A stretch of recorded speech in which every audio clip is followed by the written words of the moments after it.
All right, Mississauga, it's Bono here with another exciting guest. Our guest today, he's from all the way from Kelowna, British Columbia, a beautiful city. I go there every year, and I heard about Gary through someone that we both know, Gary, which is the Life Force Energy, Clayton and Jeffrey. And I was really taken back about your knowledge Mhm. around Shungite. So today's podcast is everything and anything related to Shungite, and Gary is the master. So before we continue, Gary, I just want to say welcome to Mississauga Keeping It Real.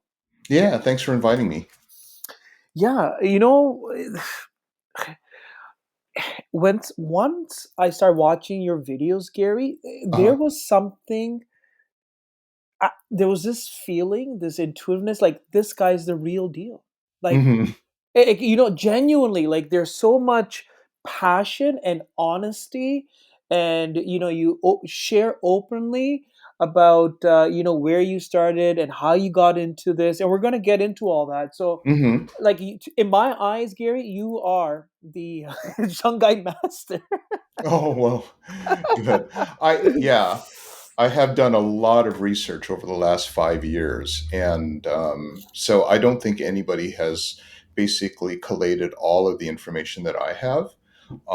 And I feel really good about that because it's like my website is a kind of a storehouse for everything that's related to Shungite. And what I find most amazing is that there's so much information coming out almost weekly. Like when I go back to Consensus, I use Consensus AI as my search engine for the medical research articles. And there's two reasons that I do that. Number one, it's an amazing tool. I mean, it can basically take 200 million published, peer reviewed academic journal articles, and it has that in its memory. So if I ask a question like, do you have any evidence that shungite shields from radiation damage? And it will pull it all up and it will give you a link to the actual studies.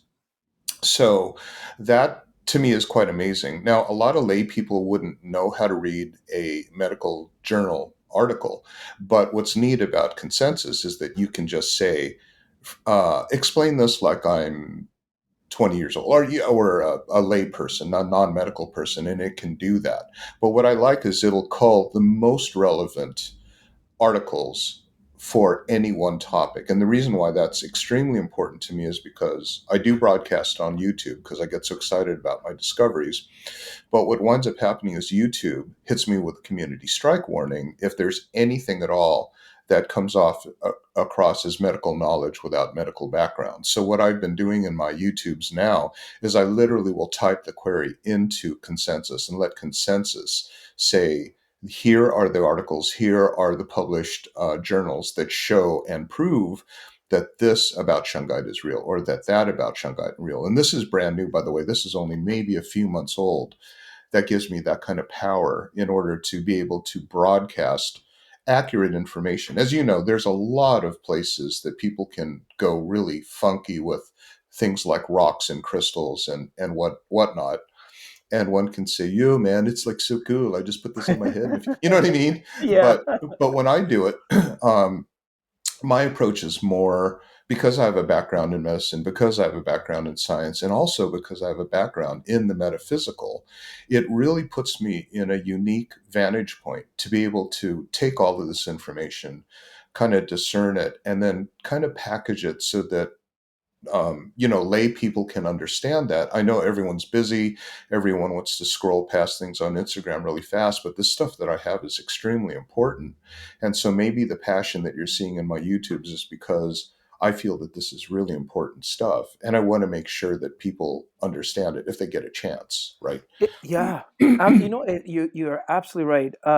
It is important stuff, and sadly, we live in a world where it's like we can't even sit and absorb information for half an hour. Like they have to be like in excerpts of like 10 seconds, 15 seconds. Like our attention span has gone from vast to hmm minimal now, and it's kind of hmm it's very sad. Like you see it everywhere.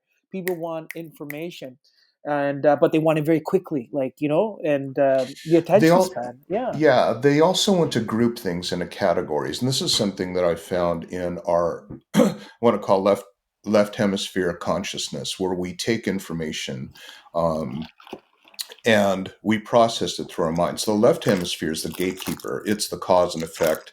It's the action reaction. It's the one that says logic.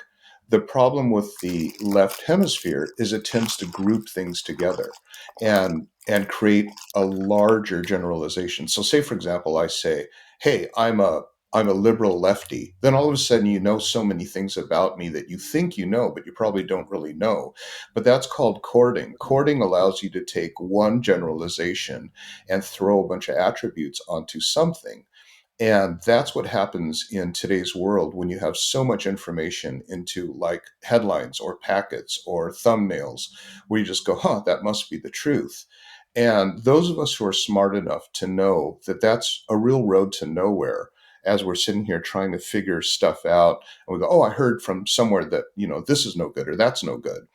um like just the phrase conspiracy theorist. If someone says, hey, EMFs are really bad for you, it's like, oh yeah, well, I heard that's just a conspiracy theory. And then all of a sudden at least 60% of the people in the football stadium who heard that over the PA will believe that it's not worth anything that anyone said, because it's labeled as a conspiracy theory. So there's that instant dismissal. But there's a growing larger population of people who are very frustrated about not getting answers about so many things and not knowing who to trust. And that's one thing I told you earlier, that I'm writing a book about Shungite. And one of the most kind of intellectual exercises that I have when trying to explain something that's just a piece of carbon, like just a piece of coal that can have so many magical properties. How can you explain that? Well, the scientific part of me will say, oh, yeah, well, that's, because it's a piezoelectric effect of, all these other things, the anti spin properties against synthetic spin and all that. I can talk about that in the physical part. But when we get into the metaphysical part, that's a part where people can say, you can't prove that. And that becomes the part where one has to look at Shungite, because it's truly the most biggest freaking miracle on the entire planet. There's nothing more valuable, I can tell you that.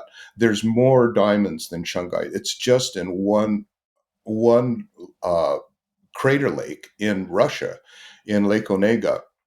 That's the world supply. And I'm telling you, we've already gone through one mine, completely depleted it, and now we're on mine number two. There's not a lot of it, but the thing is it is so rare.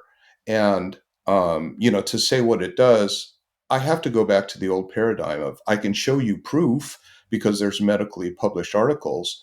But when I talk about the metaphysical belief of things, there's a spectrum here, right? If someone says, oh my God, dude, totally, like, I got this like Orgone crystal and it's like totally like centered me, that kind of thing is, it made me think, how can I explain to people to have a new way of processing information? And then it just hit me.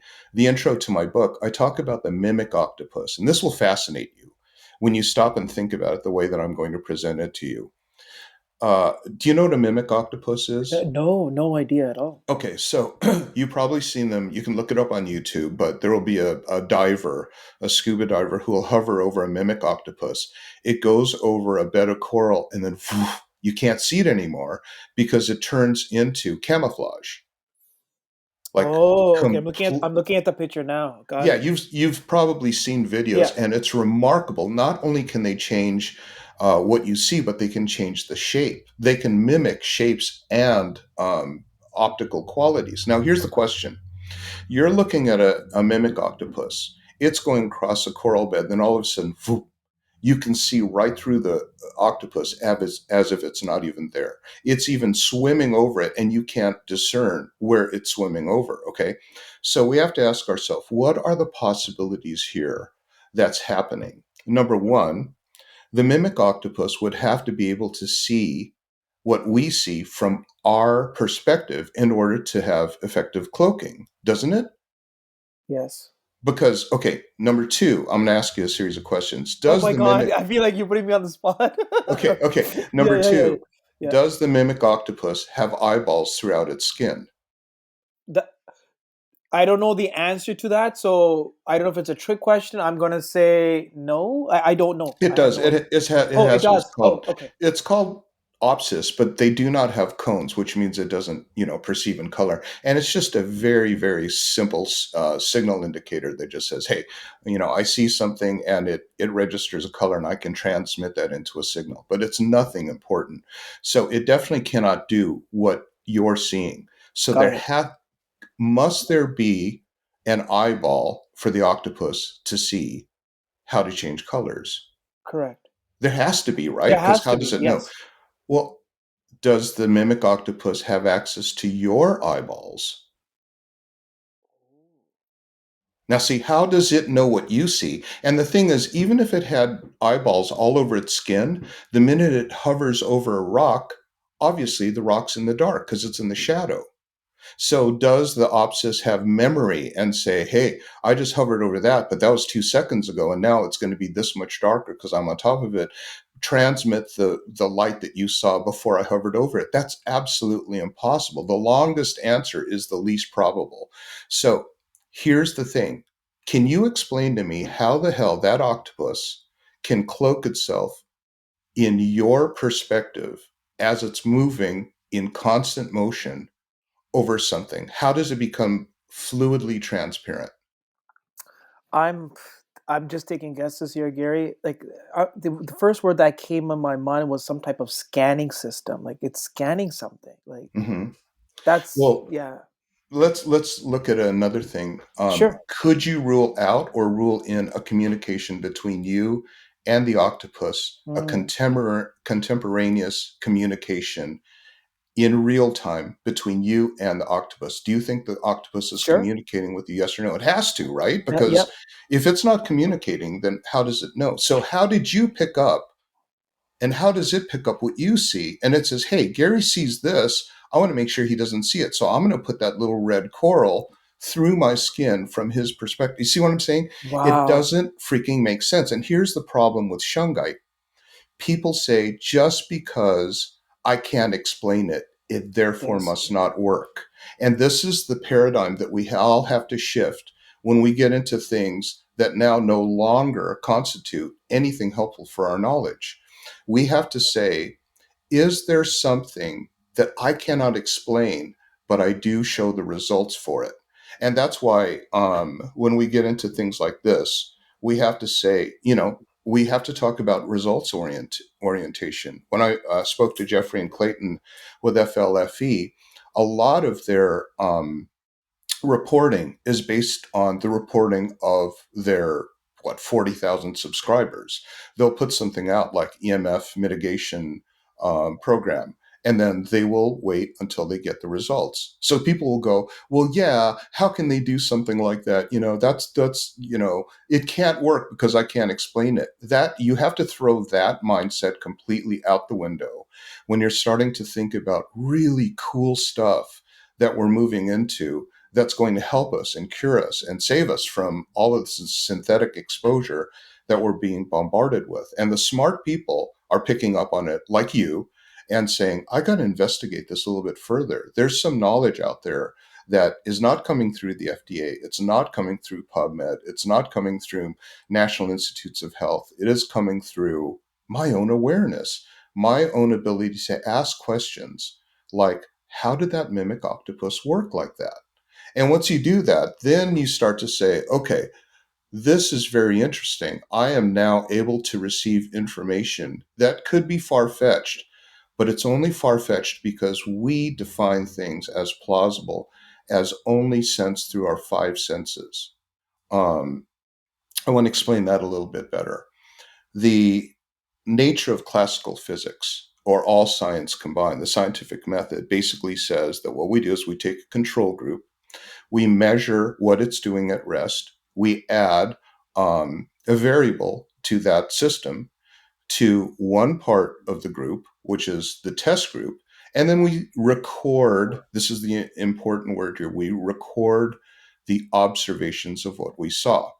Now, if that's the case, then that means our scientific knowledge is limited to our five senses because it's limited to what we saw or what we heard or maybe what we smelled or tasted or touched or felt or whatever. It's limited to those.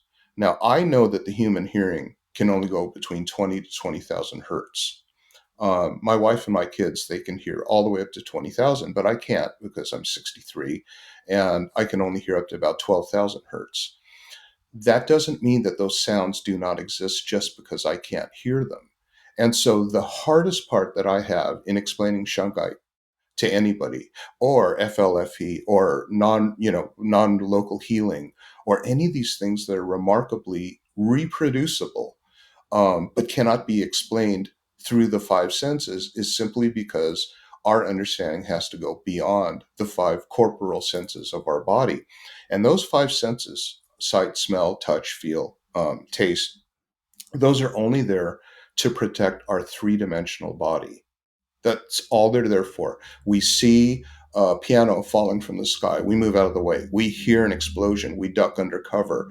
Those are all things to protect our three-dimensional body. But to say that that gives you any awareness about the universe's nature whatsoever is completely egotistical and and short-sighted. Absolutely. You know, with everything that you're saying, Gary, what's coming in my mind is we're living in a time and place, and a lot of the guests that I speak to, Gary, they know that there's a lot more beyond the five senses. Mm-hmm. And sometimes we can't explain things. Mm-hmm. And the other word that came up for me was there's this understanding that the universe is vast, and our, or I should say, my little mind cannot encompass the vastness of the universe. Therefore, I cannot answer all the questions, but the answers are there. There's something out there Mm-hmm. that we can't explain. Mm-hmm. So, yes, that's true. And there's something out there that you can explain. You're just not Mhm. used to accessing it. Now, I'm Correct. sure you've heard about a phrase called the Akashic Records. I had a Um, guest on Akashic Records. Yes. yes, and they do exist. And it's the same thing in, quantum physics. We call that the Higgs field. It is Oh. that, yeah, it is that vast unknown of, um, basically it's the void.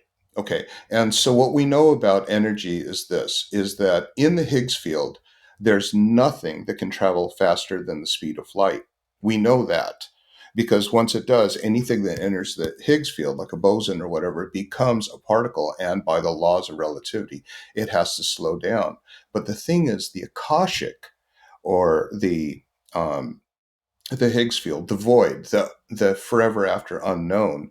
One thing that's so interesting about the calculations they did to try to find the entanglement between these fundamental particles that were broken up in the collider, all these scientists sat down and they said, let's figure this out. How do we know what the spin is of a gluon or something that went into another dimension that we can't find? We do know that it's paired through entanglement, and we have a calculation that proves it, even with the fragments that we have left, but we cannot like see it.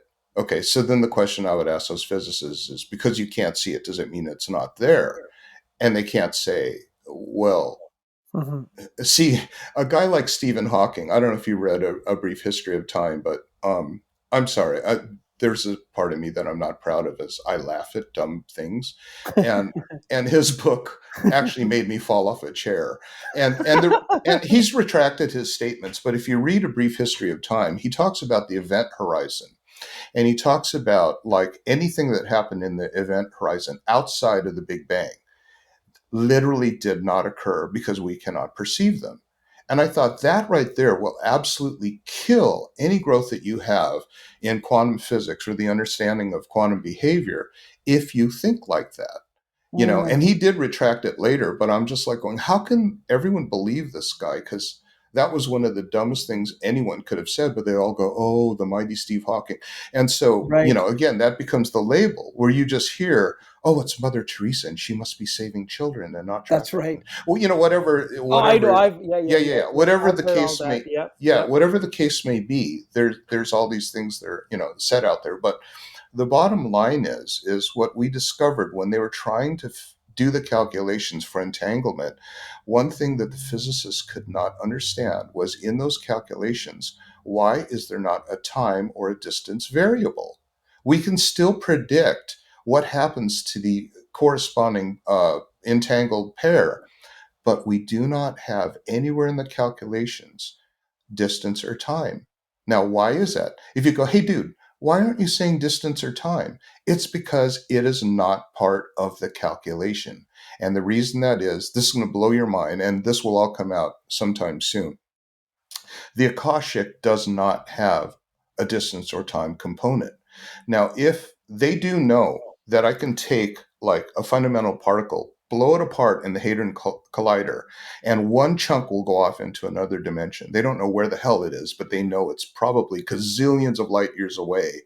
But they do know that the two of them, if they turn in spin, if they turn, it will be corresponding in that other particle way the hell out there, right? So they do know that they can come up with calculations to show you that that's out there, but there's no distance in time. And what I'm saying by that is that there is no distance in time in the Akashic, because if the Akashic, if the Higgs field, if the void, that vapor, that nothingness that only light travels through, but only at the speed of light, if that was truly a thing and it had an awareness, a consciousness, then doesn't that mean that if something happened to one half of a particle and something happened to another half of the particle, the Akashic would know about it?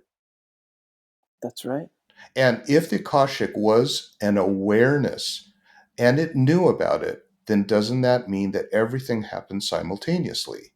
Mm, See, so here's the part that's like so interesting, about the Akashic, and why I love writing this book so much, because it'll take you on a journey into this type of self awareness expansion knowledge, is because it'll take you away from your rigorous discipline of trying to apply what you've known from the past or what you've been told through your ears or seen through reading through your eyes that something else is the truth, maybe even gets you to believe it, and then it boggles the mind when you can't come up with something that you can't explain. And people say things like, well, yeah, I believe that this is the case. And whenever someone says that they believe something, it's very interesting to understand that when someone says they believe something, they actually admit they truly do not know.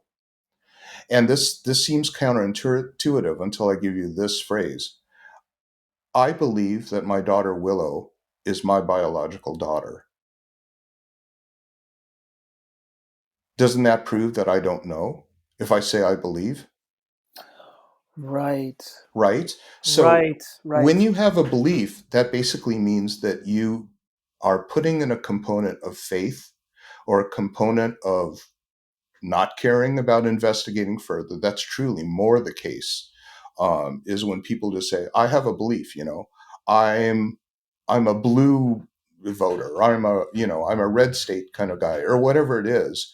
When they say that, then they completely turn off any critical thinking, and the new critical thinking has to come internally, and it goes back to the regimen of asking questions. If that octopus has suddenly become invisible from my angle, from where I'm sitting, from where my head's at, how the light is striking it, then can you explain how the octopus knew that if there is no communication between me and the octopus? You see, so it's things like that. And once you know that, then you open the door to understanding something as weird as freaking Shungite. I mean, a black allotrope of carbon literally comes in a form that nobody has ever seen before on planet Earth. They weren't even able to synthesize it until I think about maybe 8 years ago in Cambridge. They were able to synthesize a little bit of graphene. And I think they're saying that they're starting to be able to synthesize fullerenes, but they're not. Those buckyballs, the fullerenes, the active ingredient of shungite, comes only from one meteor lake that came from a meteor 2 billion years old, that when it hit, it preserved the configuration of carbon that makes shungite so powerful. And people who lived around the lake knew it. Uh, the Tsar Peter the Great, he knew it because he made his soldiers swim in it before they went off to battle, and they won all kinds of amazing battles, showing remarkable stamina and strength. There were copper mine workers in the Lake Onaga region who got toxically sick. All they needed to do is drink some water from the lake, and they were instantly cured. And the ones who didn't drink it, they died. So there's a lot of really great, goes back centuries, folklore about this mystical fountain of youth lake in very, very far western Russia that um, people have known about, and it's coming out now. But obviously, we're in a world of synthetic symptomatic cures to things that irritate us. I've got a headache. I've got a runny nose. I've got, this. And therefore, we want instant relief. And that's what Western medicine has given us, instant relief of symptoms. And I have a degree in pharmacology, and I was studying all about drug interactions and everything. I spent more time in pharmacology, epidemiology, radiology, nuclear medicine than most medical students do, because medical students, they have one semester of pharmacology and that's it. I had 4 years of it. So we learned a whole lot about basically how to make people feel better by giving them poisons. And that's when I decided there's no way I'm going to be a part of this Western medicine absolute crap. I know what you guys are doing. You're taking synthesized compounds to cure synthetic ailments. And this is a true road to nowhere, except profits for the pharmaceutical companies. They don't want you dead, they want you sick. And so, gosh, I have to put a disclaimer on that because if this goes out, they'll give you a community strike warning. Oh, okay, okay. But anyway, so I have a tendency to kind of go off on this part of the discussion, but it's because people need to. I have a guest who've said much worse things, so yeah. Yeah, yeah. But anyway, so that's kind of like how we have to look at shungite. And since I bought my first Type 2 pendant, So it let's was, go back, yes, Gary. yes. Let's Hmm. go back for the average person who's learning about this. What made me really intrigued going onto your website? Hmm. Information's there. It's simple. It's straightforward. It makes sense. You give a wonderful description of what shungite is. Can we start from the basics where if somebody is listening to this for the first time, they're like, wow, this is shungite? So you sort of mentioned that the mines, now, and it's only available, the true type 1 elite, shungite, that's only available in Russia. Is that the only place where it's available right now? Can we Nowhere start else. from the basics? Like, okay, Yes. okay, Yeah. Nowhere else does it exist. And that's because it came from a meteor. And right. this meteor had whatever configuration it went through, whatever heat, whatever pressure that it went through, the carbon in the meteor clustered together into these little soccer balls, 60 carbons into soccer balls that had a hex shape, but they're called Buckminster fullerenes. They're buckyballs. And that is the power pellet of shungite. It does not occur naturally anywhere on Earth.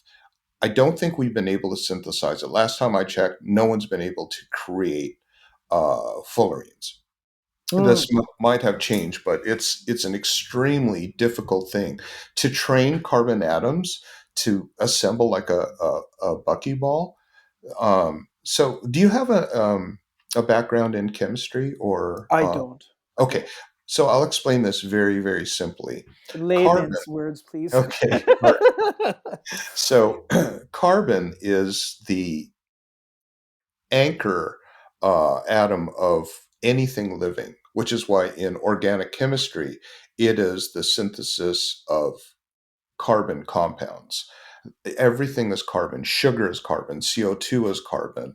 Mm. Chlorophyll is carbon. Every process, metabolic process, every nerve communication, it all involves carbon. In fact, we're mostly carbon. So why carbon? Well, carbon is really cool because number one, uh, it's called what's called tetrahedral cleavage sites, which means that it can break off into right angles. So you'll notice that. Do you know what has the most similarity to shungite of anything in the world, but is a lot less rare? Um, Rare than shungite? Wow. Nothing's more rare than shungite, but Oh, okay. yeah, no, it's diamonds, and diamonds Okay. are they're exactly the same in shungite by a number of different measures. Number one, it is a crystalline uh, allotrope of carbon. Now, what an allotrope means is it's a configuration of atoms into a crystal lattice structure. Now, crystals are the way that electrons can move. This is, I know, I'm going to have a hard time keeping this in layman's terms, but what happens is anything in the body is electric. Yes, Electric means the flow of electrons. correct. Electronic, it's the flow of electrons. If electrons can move, then you have what we call conductivity, right? Correct. So carbon is the building block of all life. And when it's structured in a ball, like 60 carbons all stuck together like that, carbon wants to grab onto things. It wants to grab onto two oxygens and make carbon dioxide. It wants to grab onto hydrogens and create a sugar molecule. Carbon is what we call, it has a pretty strong bond affinity, and it wants to basically hang on to anything. It wants to grab hydrogens. It wants to grab sulfur. It wants to grab different things and wants to pair with it. This is called reduction and saturation. When the carbon is stuck among all its little brothers, 60 of them, in a soccer ball, all of those carbons have what's called a benzene ring or aromatic structure. The electrons hum around inside the carbon shell in such a way, in such a natural way, that it is powerful enough to want to grab other things and latch onto them. But if it can't grab onto anything, it hangs onto itself and it becomes a powerful battery that emits the energetic spin that's natural to the universe. And Wow. that's the part that makes it so phenomenal. It is a pulsating battery of supernatural frequency and vibration. That's the best. It's so powerful that any synthetic noise or signal or electricity will completely get drowned out by the powerful natural vibration of the shungite. And our bodies, being that they're completely electric, our pacemakers electric, nerve conduction's electric, muscle contraction, everything in the body is electric. And you know that because the minute we turn that electricity off, the body dissolves into the ground, right? So Correct. we also know that every 3 months, you were not the person that you were, I saw 3 months ago, because all your cells have completely changed, right? So, knowing that it's the electricity that keeps everything to hold its shape, to keep everything together. It's that electrical current that holds it together. When you have EMFs or when you have a lot of radiation coming in, is that natural sound frequency or is that synthetic? Synthetic. So when the body encounters that, does it go, I know what to do with this, or I don't know what to do with it, and I'm freaking out, right? Because this is, Freaking out. what is this? Oh my God. And it can't even hear itself because this radiation is so loud, and that's where you're getting the disruption. When you have EMFs coming into the body and completely humming is and you're trying to like say, fingertip, touch that and see if it's hot. but you have the body gets completely confused and it goes into a state of coping. That state of coping prevents you from healing because it's dealing with a crisis that it doesn't know how to handle. You um, give me a cold or give me, rabies or something, whatever it is, the body will figure out something to alleviate those natural things that go against our system. But you give it something from outer space, and to our body, that's all we know. This radio signal came from outer space because it surely didn't come from planet Earth. When you give it that and it's trying to cope, it freaks out. And that's why you get autoimmune diseases. People just go, wow, you know, why did I have a autoimmune disruption? It's because the body attacks itself because it doesn't know what the hell's going on. So it's going to burn down the house. There's so many things that I've tied to radiation exposure, weight gain. Um, Weight gain's a huge one. I don't know if you've noticed, but since 2020, it looks like everyone has gone up 20% in Mm. obesity. It sure looks that way to me in Kelowna. I mean, in Kelowna, we used to have everyone was like really, really slender and good shape. Didn't matter what age you were. The seniors were golfing and hiking and everything, but everyone was really fit. And now you walk down Kelowna, and I'm not kidding. A majority of people are 25% overweight or more, and they're definitely they're trying to figure this out and trying to figure out how to lose the weight. But what they don't realize is it is the EMF, most likely, from any explanation that I can, using critical thinking that I did with that mimic octopus, it's coming from 5G radiation.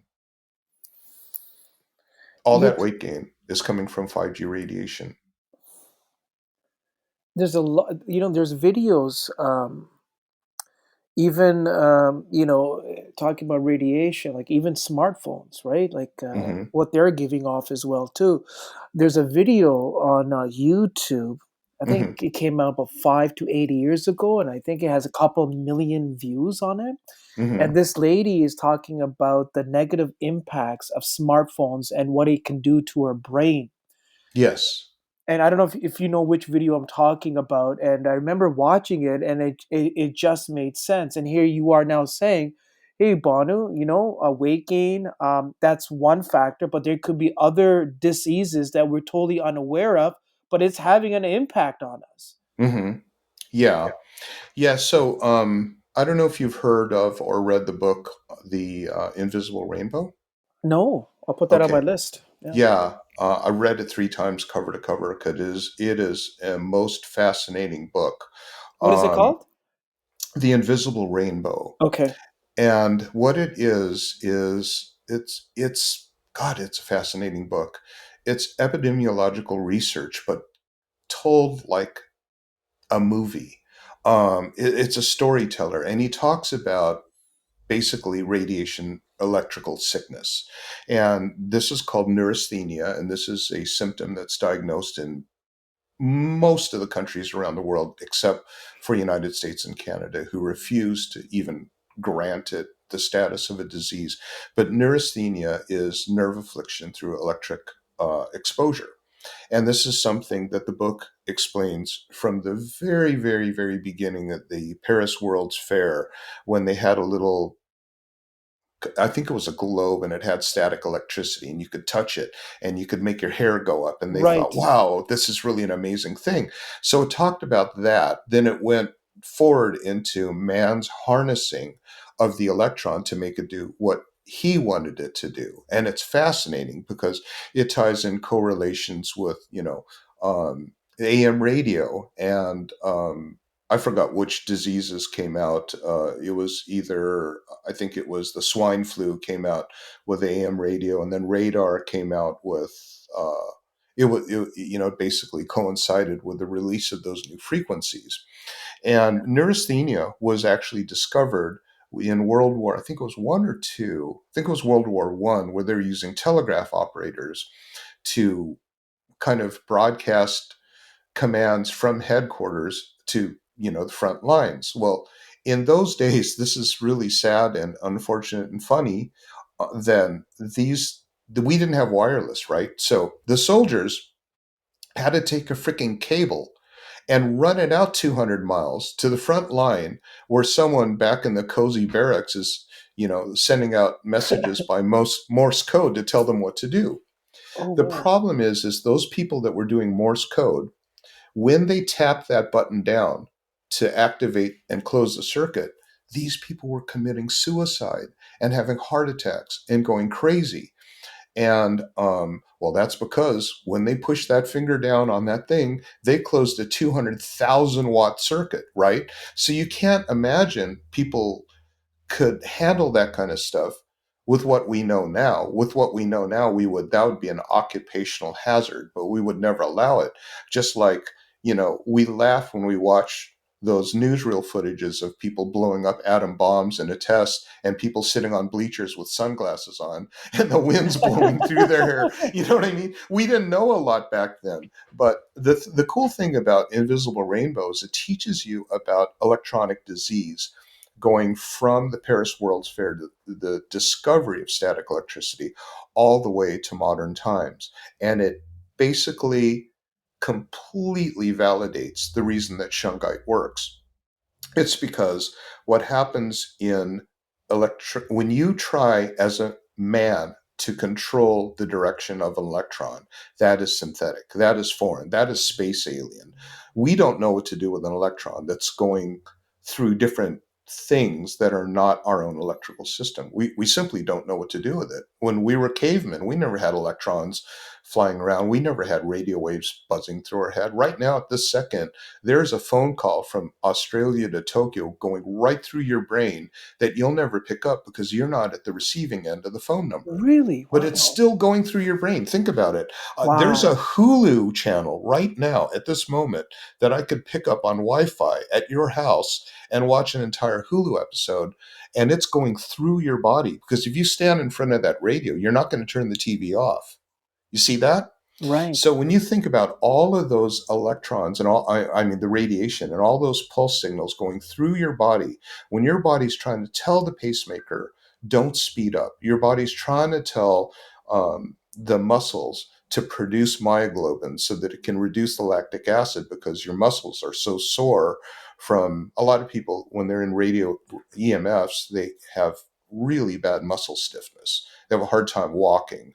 Um, they have a hard time seeing clearly, and that's because of the microwaves. So, all of these things that are discussed in The Invisible Rainbow talk about neurasthenia, but also talks about a molecule that we all have, which is called a porphyrin molecule.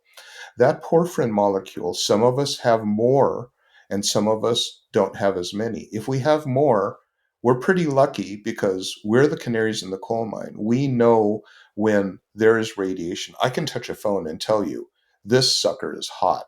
Like I can feel it from my fingertip going all the way up my shoulder. And that's how I test my Shungite cell plates when I get them. Because the minute I touch it with my finger, the relief completely dissipates that nerve conduction. After a while, my pointer finger, the one that touches the screen, went numb, and it's still numb. And you really can't regenerate nerve tissue, right? So um, these are those things. But if you have a lot of what's called a porphyrin molecule, that means that you're electrohypersensitive. And those people, they live a rough life, but guess what? They figure out ways to mitigate it. And I'm that person. I'm extremely EHS. And so when Kelowna turned on the 5G LiDAR system, they called themselves the first smart city in all of Canada. They buffeted this little one block area called Bernard Avenue with so much radiation. I saw people sit down. Like, I don't know if you saw my video where I literally took my meter out to the hot zone. There was literally the people called it a kill zone. It's a 5G testing area. Oh This wow. was during the lockdown. They put all of the tables out in the middle of the street and they closed it to vehicle traffic. But there was this watch group in Vernon, 1 hour north of me. And they said, we've got some sentries down there, and they're recording the radiation readings from downtown Kelowna. And we noticed, like right around lunchtime, around 12 o'clock, the readings skyrocket. And so I thought, really, is that true? They go, yeah. And then it turns off around 1. We don't know why that is. I thought, well, I got a YouTube channel. I want to go down there and find out what's going on. So I went down there with a meter. Okay, so 10 milliwatts per square meter is normal and healthy, right? As I sat there, you could see the meter go up to 2100, and it was Oh, a wow. it was a continuous turning up, as if you're watching someone on a VU meter turn a knob. It was like watching a DJ turn a knob. And then you're seeing people sit down, you're seeing people like gripping their heads or touching their temples or leaning on poles. And then it would go back and you'd see people kind of shake it off, go, what the fuck was that? And then they would walk away and then they'd come back. But I'm recording this on YouTube, and it's on YouTube now. You can Google it and just, downtown Kelowna readings. That one got people to go, what the hell? And everyone started writing me. Everyone was like saying, I'm having this problem. I'm having that problem. I can't feel my hands. There were people who couldn't get out of bed, and none of them, relatively none, very few, thought it was radiation because they were told, oh, it's safe. Oh, yeah, all those people that are saying EMFs are dangerous, those are conspiracy theorists. That's all bullshit. It's medically proven to not be true. Well, guess what, ladies and gentlemen? We now have consensus, and I can medically prove the damage that EMF has because I can look it up on consensus. Consensus doesn't have a liberal or right wing bias. Consensus is just basically anything that's been typed in at any point in medical history is there for you to see in its form that the researcher put out. So now you can't say, oh, that's bullshit. EMFs don't cause any damage. All you need to do is sit down with consensus and say, show me EMF, damage, and it will show you glioma, especially glioma is brain cancer, especially among children, skyrocketed since 2020. We are literally, honestly, in the most critical, I want to say, kill off. I don't want to, fear is never a good thing. But if you are here, if you landed here by some strange thing and you're listening to this podcast or you wound up on my website, it's because this is for you. You're probably not going to listen to this and reject it. So, if people have come this far, then guess what? They're on the rescue end of things because they know this is not, think about yourself. How far are you from the average person who's going to say, yeah, social distancing did help, masks did work? How far are you from that? And once you see what you saw, can you ever go back? No. No, you can't, right? So, and that's the part that I find most amazing. The only thing that can really save people from the synthetic affliction is Shungite in all its different forms, So because let's there's, let's talk yes, about that, Gary. yeah, Um, so you had mentioned that the availability is in Russia, hmm and how did you get into Shungite? Because, like you said, you had you have a medical degree. The hmm system wasn't right for you. How were you introduced to Shungite? Did somebody say, "Hey, look, put this on," or No, like? you're gonna love this story. You're gonna love this story. This is really funny. So when they turned on the 5G, I literally was crashing into walls. Really? Yeah, I could not Oh bear it. my I God! I was hanging on to like my door frame, and I'm panting like a hot dog in a car because my breathing had become extremely shallow and way up high, and it felt like anxiety. My eyes became completely bloodshot. I couldn't really see through them because I was like myopic, and there was a ringing in my ear, massive head fog, Oh my God! and it was really bad, and I just did not understand what it was. I had heard reports that they were turning on, this was in June of 2020, that they were turning on the 5G lidar system on Bernard, but I didn't know what that was. But all I knew was like it was instantaneous. Someone hit a freaking switch out there and it's killing me. And I didn't know what to do, but I thought it was microwaves because I spent a lot of time at UCLA Medical School in radiology and nuclear medicine, where we were very, very trained on how to stay away from X-rays and radiation exposure and things like that.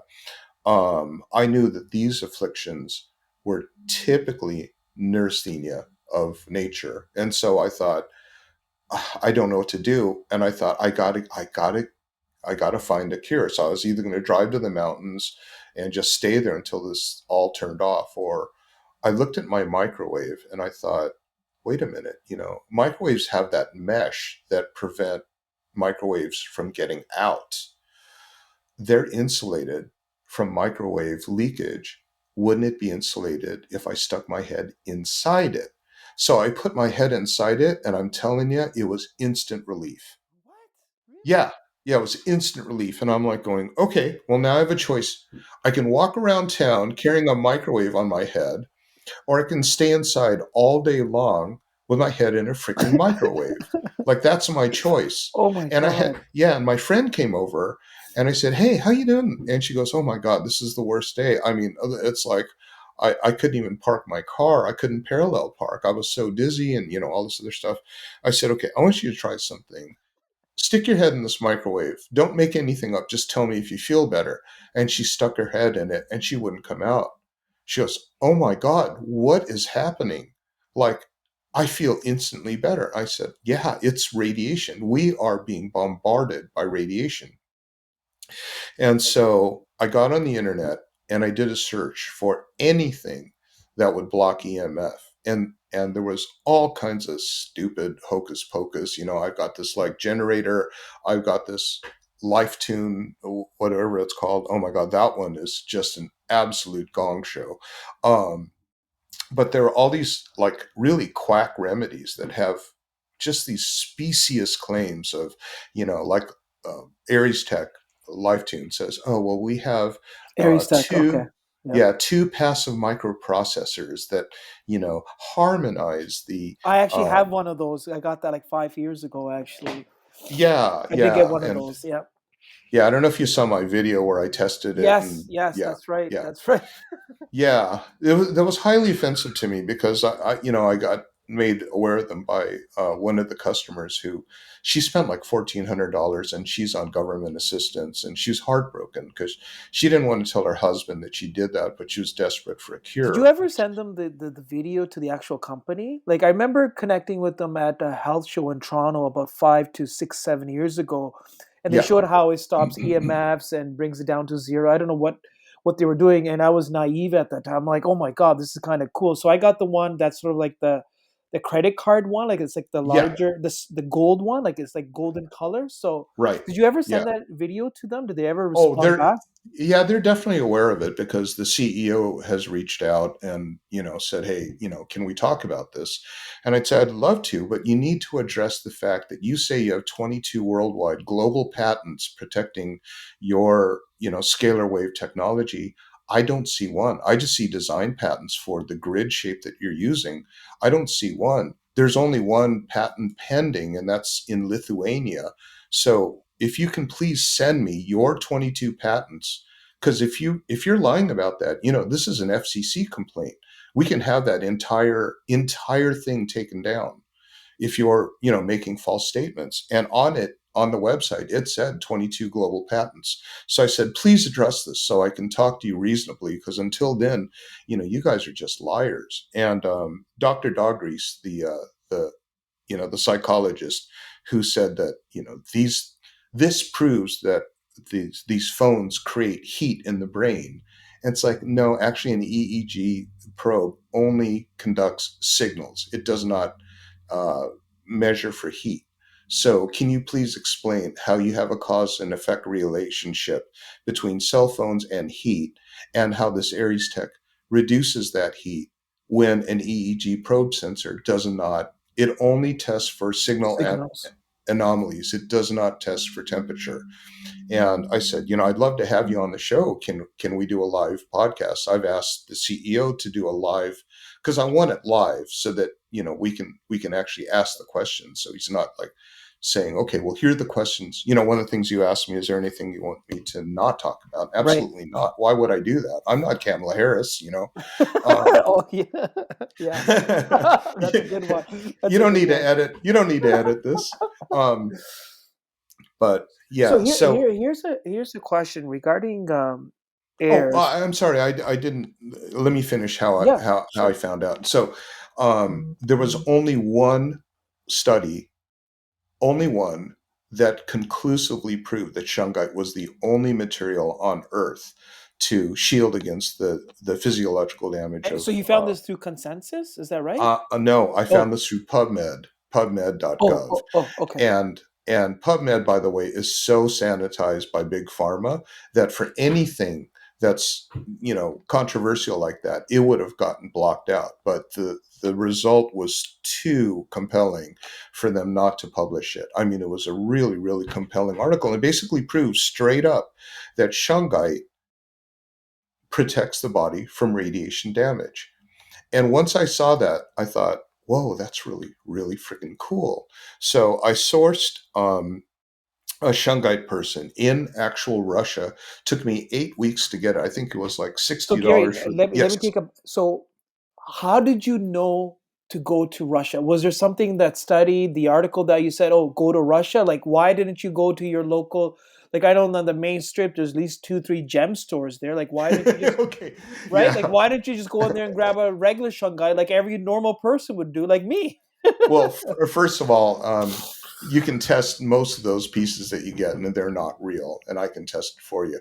But the thing is that no, I had a friend who's a top level professional tennis instructor, and he teaches all of these really, really, these kids from Russia are the ones that, you know, that he teaches, because he's one of the best in the world.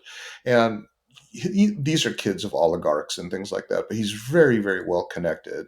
And I just said, hey, I really want to find a piece of this. So he turned me on to this, through his contacts, this one small family that has been mining for generations.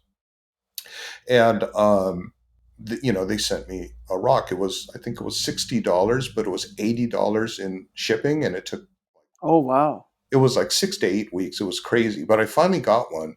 And as soon as I opened the box, it was unbelievable. I mean, it was like, wow, what the hell is this You felt amazing it. freaking thing?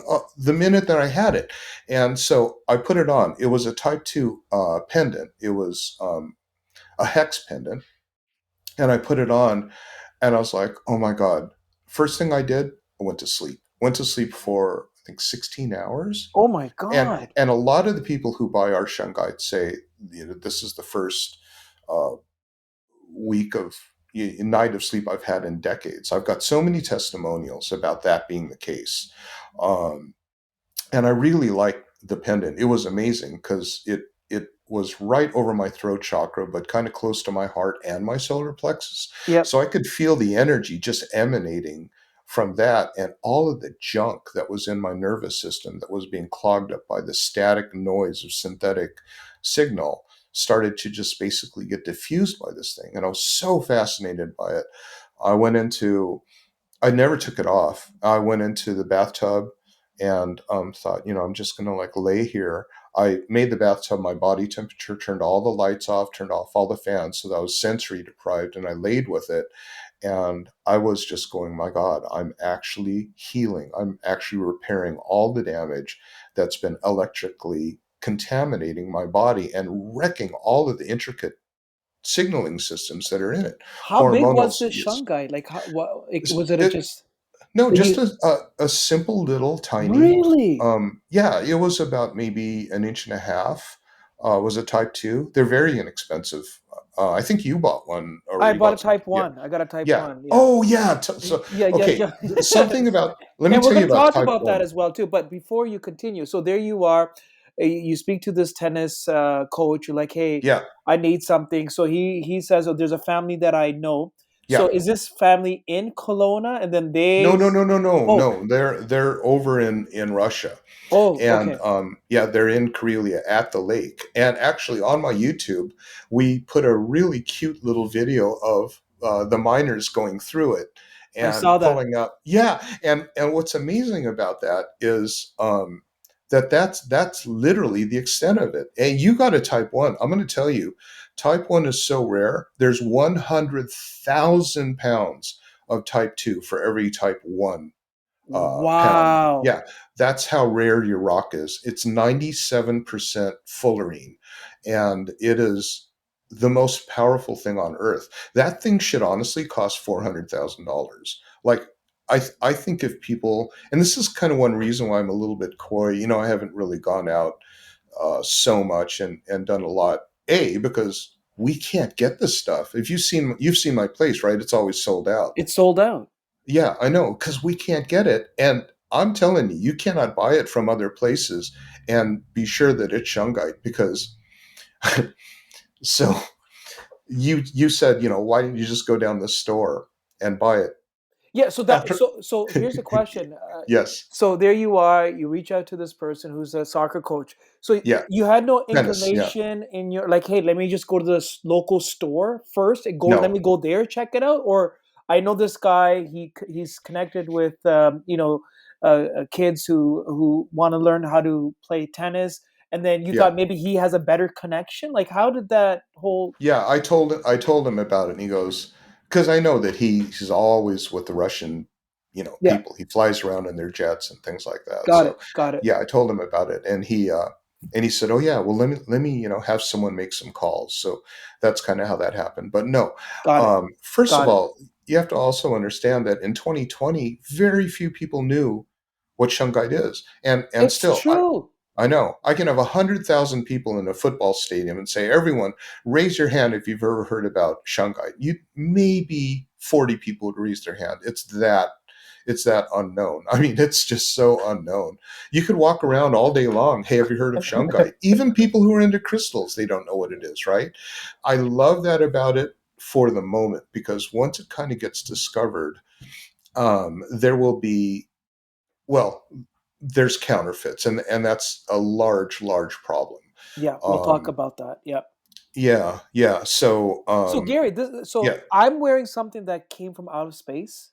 yes, uh huh, Do you know that's freaking unbelievable? Like, yep. wow. Came from a meteor, landed in that thing, was in the dark for When did it hit Russia? Like, how many is it? Like 100 years ago? Is it? no, no, no. It Oh, was it goes way, way back. I mean, because okay. there's all of this information about it. Um, like the Russian armies used it. Uh, Yes, I read on that. I read. Right, Yeah. right.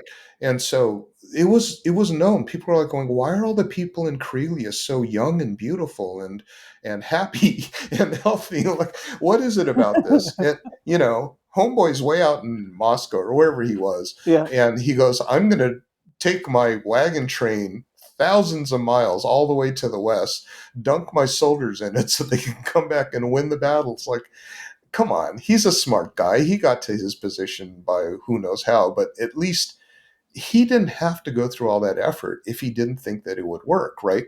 So, no, your rock came crashing to the earth 2 billion years ago Oh my and God. was deeply embedded for probably a million years, or I don't know how long.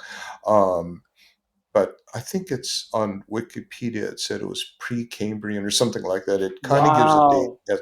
But and then it stayed in the dark, and then it found its way to you. And if you believe in quantum entanglement, Oh, and that absolutely. and that things have a contract where they're Yep. supposed to be together from the moment they originate, then that means that all this time and all that, whatever distance and time happen so that that Collapsed. Yeah. rock would land in your hand, and that's quite an amazing thing. If you have a type one, man, and It that just is the made most sense to me, amazing thing. Gary, because I go, you know what? I don't know if I'm ever going to get one of these, and they may be sold out. I go, yes. I mean, it's not something less than $20. There's definitely a price tag on them, but I go to own something Yeah, that's been embedded in Earth these millions of years, and then listening to your videos and then the benefits of them. I'm like, it just made sense to me just to have one. Like it really yeah, did. You yeah. know? Yeah, it does. And yeah, you're lucky to have it. And congratulations that you do and treat it well. And No, but I will. also, So yeah. going back, so there you Mhm, are, and then mhm, you're the the tennis coach. So you get your first box, you open it mhm. up, and you say like you feel the energy. You're like, oh my god. So then, what's the next steps? What gets you into this world of shungite? Like, what happens next after that? Well, I had to know about it. And so the next thing I did was just massive amounts of research, right? So got into all the research about the Nobel Prize and how they found out the structure of the Buckminster fullerene configuration of that allotrope of carbon. I went into every single possible thing that I could find that would talk about it, but using my medical background and also my kind of intuitive background, and came up with all kinds of just like really amazing truths. And every, Here's one I really loved, Gary. Sorry to cut you off. yeah, And sure. you made it so clear. And I was like, why didn't I think about this? And you said it very simply. You're like, okay, I went into this store and this lady takes a sound bowl and she puts the crystals in. And Right. she's like, oh, it's energized. But here's the funny thing, Gary. I remember taking my crystals to the same store here in Mississauga, and I did the same Oh, thing. I'm like, shit. they're getting healed. Oh, But when you fuck. explained it, like, hello, when you explained it that it's coming from Mother Earth, like, Yeah. hello, like it should already be. There's no need to put it underneath the moonlight. And I'm like, I No. go, that makes sense. Oh my God. Yeah. So the second piece I bought, because I thought, hey, I got a type 2. Man, I wonder how badass a type 1 would be, right? Yeah. So I wanted to get a type 1, but frick, here I go having to wait 2 months for Russia again. So I went to the local store to see if she had, any type 1 shungite. And she discouraged me from buying it. She said, yes, I have some here, but you probably really will want this Orgone pyramid. And I went, well, why is that? And she goes, well, because I pour them myself and I give them, my intention.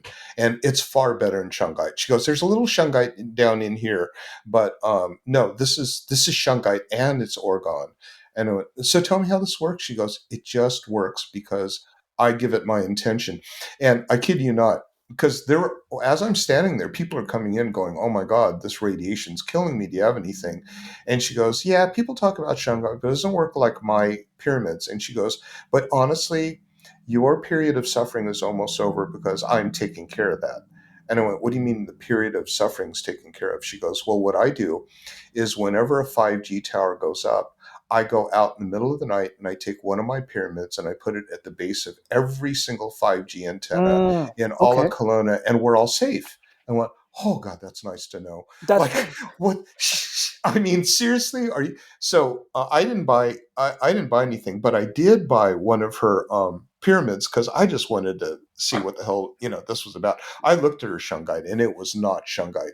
It weighed like a rock. Now you probably noticed on your Type 1, this thing's really light. oh, Like, very light. is it Yes. hollow? Yeah, it's hollow because it's made of hollow soccer balls, right? Yeah. So all of that power is in the void in between. That you have something that's so remarkably spectacular in your hand, that is like so powerful. Experiment with it, touch it, play with it, touch it to your tongue, touch it to your Oh, you temples, put can. it. Oh, I had no Yeah, idea you could touch it you to can your. touch it. Yeah, you don't want to boil it. You don't want to you don't Okay. want to break off chunks. And but Yeah. yeah, just play with it. Stick it up your ass. No, I'm kidding. But but just play with it and find out, because it'll be a companion with you to basically say, hey, synthetic energy, I belong to the universe and not you. And that's really your talisman for that.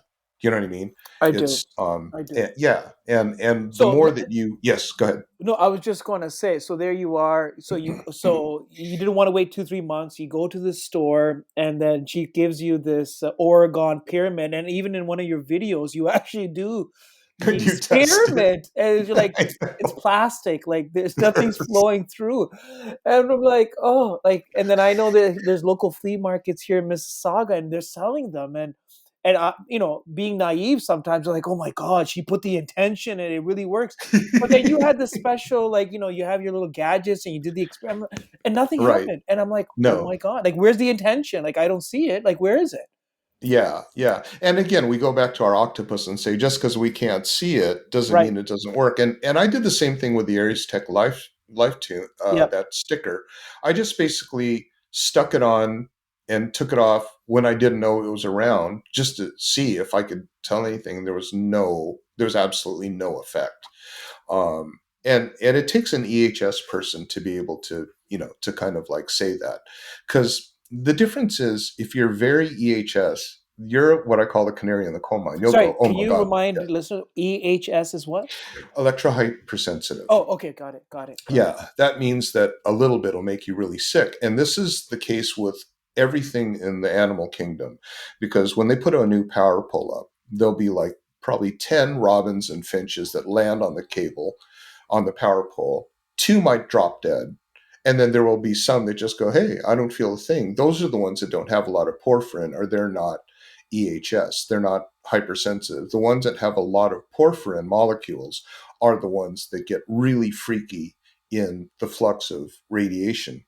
Those are the people you kind of want to hang out with, because you want to say, hey, buddy, are you feeling weird? Yeah, then let's get the hell out of here. Because those are the canaries in the coal mine that can tell you. Just because you can't feel it and it's not like sitting your ass down on the sidewalk doesn't mean you're not getting hurt by it.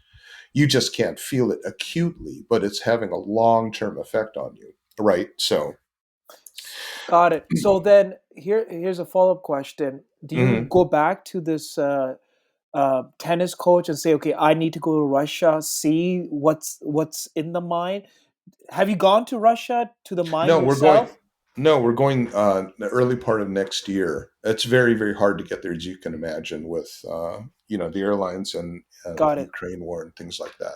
So there you Um, are, you're doing more research and you're like, I got to know everything about Shungite, your interest, your enthusiasm. You're like, oh my God, I'm blown away. This is the yes. next. Okay, go So ahead. the Yeah. next thing I did was I did a YouTube to talk about what happened, and it was just a silly YouTube in front of my webcam, but I just talked about how excited I was about this thing that I found. And I thought, well, and all these people were coming forward going, oh my God, that is so cool. I really, want one of those. I said, yeah, that would be cool. And so I couldn't find a type one from that lady. So I went to, of all places, Amazon and looked up type one shungite. Sure enough, got here in 2 days, and I picked it up. It was a dead hunk of nothing. Like it did nothing. And I thought, why is this thing so smooth? And why is there goop going up to the hook that holds it, as a type Mm. one pendant? And I smacked it with a hammer and it broke open. It was just plastic. Oh, And I was so, so freaking angry. And so I thought, you know what? Someone has got to protect the reputation of Shungite, because if the world thinks that this useless crap is Shungite, they're going to tell everyone Shungite's completely stupid. It's bullshit, because it's not Shungite. So I thought, well, you know what I'm going to do? I'm just going to make a Shopify store, and I'm going to call it Verified Shungite, and I'm just going to, and then I fell asleep, and then I moved on to other things in my life. I'm pretty busy, and I forgot about it. Then I got an order. Like, I'm kidding, not kidding you. I didn't finish the site. It said your product description here. There was like a little blank photo, your image here, yeah, but I did get the domain, and I did get, whatever. And one lady bought a rock that wasn't even illustrated. It was like I just put down, I think, $40, because yeah, I just thought, one of these days it'll be a good idea in my free time. I'm just going to sell these rocks, real ones that I test myself. And she bought one. I thought, lady, I don't have one to send you. Like, I was just kind of kidding. She goes, yeah, I know, but can you, like, maybe part with one of yours, because you're the only person I trust. I went around to places around here, and they're all just a bunch of, like, charlatans. And I said, sure, I'll send you one. And she got it. And then I thought, wait a minute, was that not a sign? So, yeah. so then I went back to the mine and I said, let's send me more. This is And the family that you connected with, the one that the yes, coach yeah, recommended. multi Or generational. got it. Is this And I their said, business? Is this their business? yes, yeah, Got yeah. it. So I went there and I had them send me some type ones, and man, they were amazing. And I bought. what I could with what money I had, but I bought a lot of type ones for my bath. I just threw a whole bunch of type ones in the bath and like bathed in it, and it was just the most amazing sensation. Imagine what it would be like if you had a toothache, but you got used to the toothache, right? Oh, And then all of a sudden one day the toothache's not there. You go, holy crap! I dealt with that for all that time. That's what it's like when you have relief from EMFs. When you have that relief, you just go, I had no idea that all of that was a result of this. But if it's an instant fix, and that's great. And sometimes you don't feel it symptomatically right away because you've got other symptoms in front of it that are screaming at you. If you got a house on fire and the kitchen's burning up, but you want to save the bedroom, it's like, well, we got to save the kitchen first. That's the loudest part, but right. the bedroom's in danger, right? So um, whatever symptoms are really the worst way of kind of detecting if you've got something wrong, and that's Western medicine. Do you have a runny nose? We have to fix that. No, the runny nose is actually fixing your body from getting that out. New But German medicine. I don't know if you know anything about that, Gary. no, no, I don't. Yeah, it's basically I'm paraphrasing here. I actually had a doctor, and New German medicine is based on the belief that the body already knows how to heal itself. So everything that the medical system is doing is actually going against the body. There's a reason why the nose is running. It's there's Absolutely. like I'm not medically my jargon is not the great, but there's a purpose for it. It's aligning the mucus lining, or it's doing something.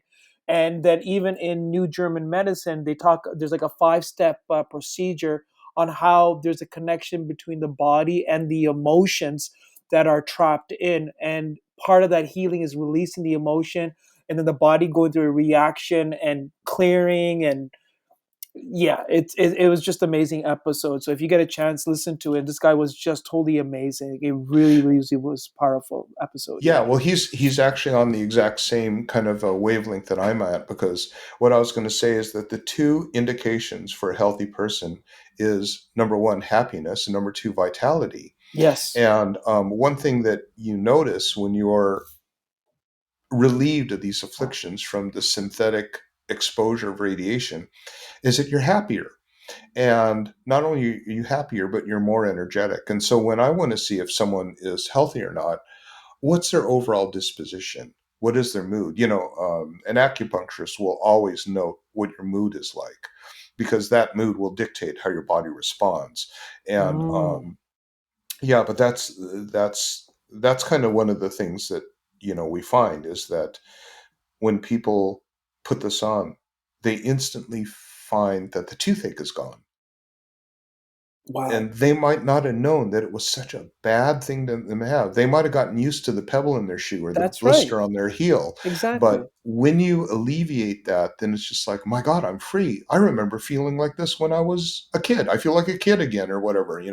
And people attribute all of these things that make us sad and make us weak and tired, and everyone is just coping, and that's no way to live on this beautiful gift of a planet that we're That's right. visiting. We shouldn't just be coping and trying to get to the next day. We should be like embracing, and the thing that's weighing us down is all that going through our Mm. system.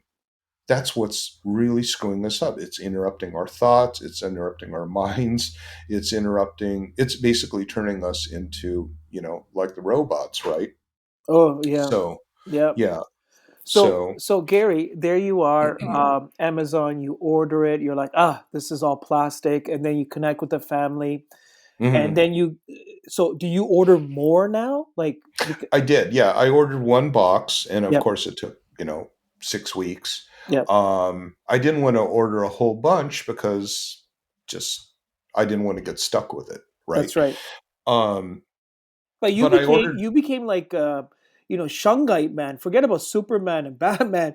You became Shungite man. Like in some of your videos and pictures, you have Shungite all over you. I'm like from necklaces to bracelets, and then you have a before and after picture. How Yeah, even you yourself have changed by wearing all that stuff. Like you're yeah. Shungite man.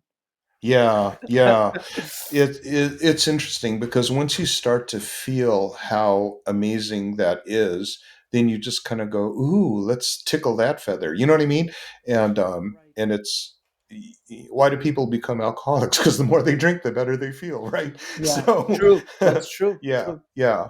But yeah, that's it's really quite the amazing thing. And I know I've kind of become the Shungite man. It was not intentional. I mean, my life is quite busy. I've got twins. You know, I've been developing movies, and I have other products out. But the minute that I got that pendant, everything stopped, and I didn't know. If is this a good decision for me to put so much time and effort into this? Right. Because we don't make a ton of money on this. We don't have much product, but it's my mission to make sure that people get the real deal.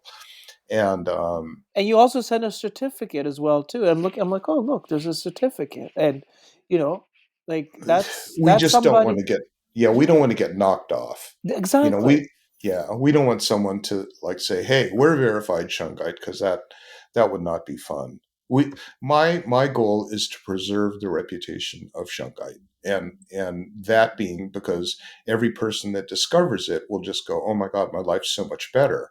But if they buy the crap on Amazon, they'll just say, I got ripped off you know Here's the next question, Gary. hmm As I like, whenever I have time, I watch your videos. I actually shared this with my friend. We're into, all this stuff, and I told him, I hmm go, "Hey, Sook, did you know there's actually a difference between Shungite?" He goes, "What the hell are you talking about?" I go, "Yeah, there's Shungite 1, there's Shungite 2, and there's 3 and 4, and hmm there's, the fake stuff, there's purity stuff." I go, "I think I hmm found the guy. Like, this is the real stuff." He hmm goes, "Oh, okay." I go, "I'm gonna have him on my podcast." He goes, "Oh, you gotta send me the episode. I want to listen to it." I'm like, "Yeah, yeah, yeah, yeah." So hmm here's the question: what hmm is the difference between Shungite 1, 2, and 3 and 4? Okay, so 3 and 4 and type SH, they're pretty much junk. Um, if you saw the cave image or the video, That's right. uh, so the way that works is the miner walks up in the cave and he finds one part of the cave that is like, oh my God, this is beautiful. He can tell by how much quartz there is around it or how much iron there is in the veins running through it, how much fullerene concentration there will be in it. So he'll take a chisel and he'll cut that block out, and that becomes the type 2 block. If he finds something that looks like shattered glass or has that smooth ripple like your piece does, Yeah, then he goes, holy shit, this is like almost all fullerenes. This is 97% fullerenes, and we have them assayed through laser refraction testing to find out what the mineral composition is of these pieces. And they are the type ones are, I think we came in at 97.6% carbon fullerene. So when they find that, they just go, oh my God, this is the pure stuff. Type 3 is on the outside of the cave. It's like it's got gravel, it's got cigarette butts, it's got like it's got bird poop on it. You know what I mean? They oh, they okay. they should call it Shungite adjacent, because it's definitely not in the mine. And I want to make that clear, because people sometimes, they'll get one of our type 2 pieces and they'll go, my piece is all scratched up. It's like, no, it's not scratched up. It is a rock. It's truly a rock.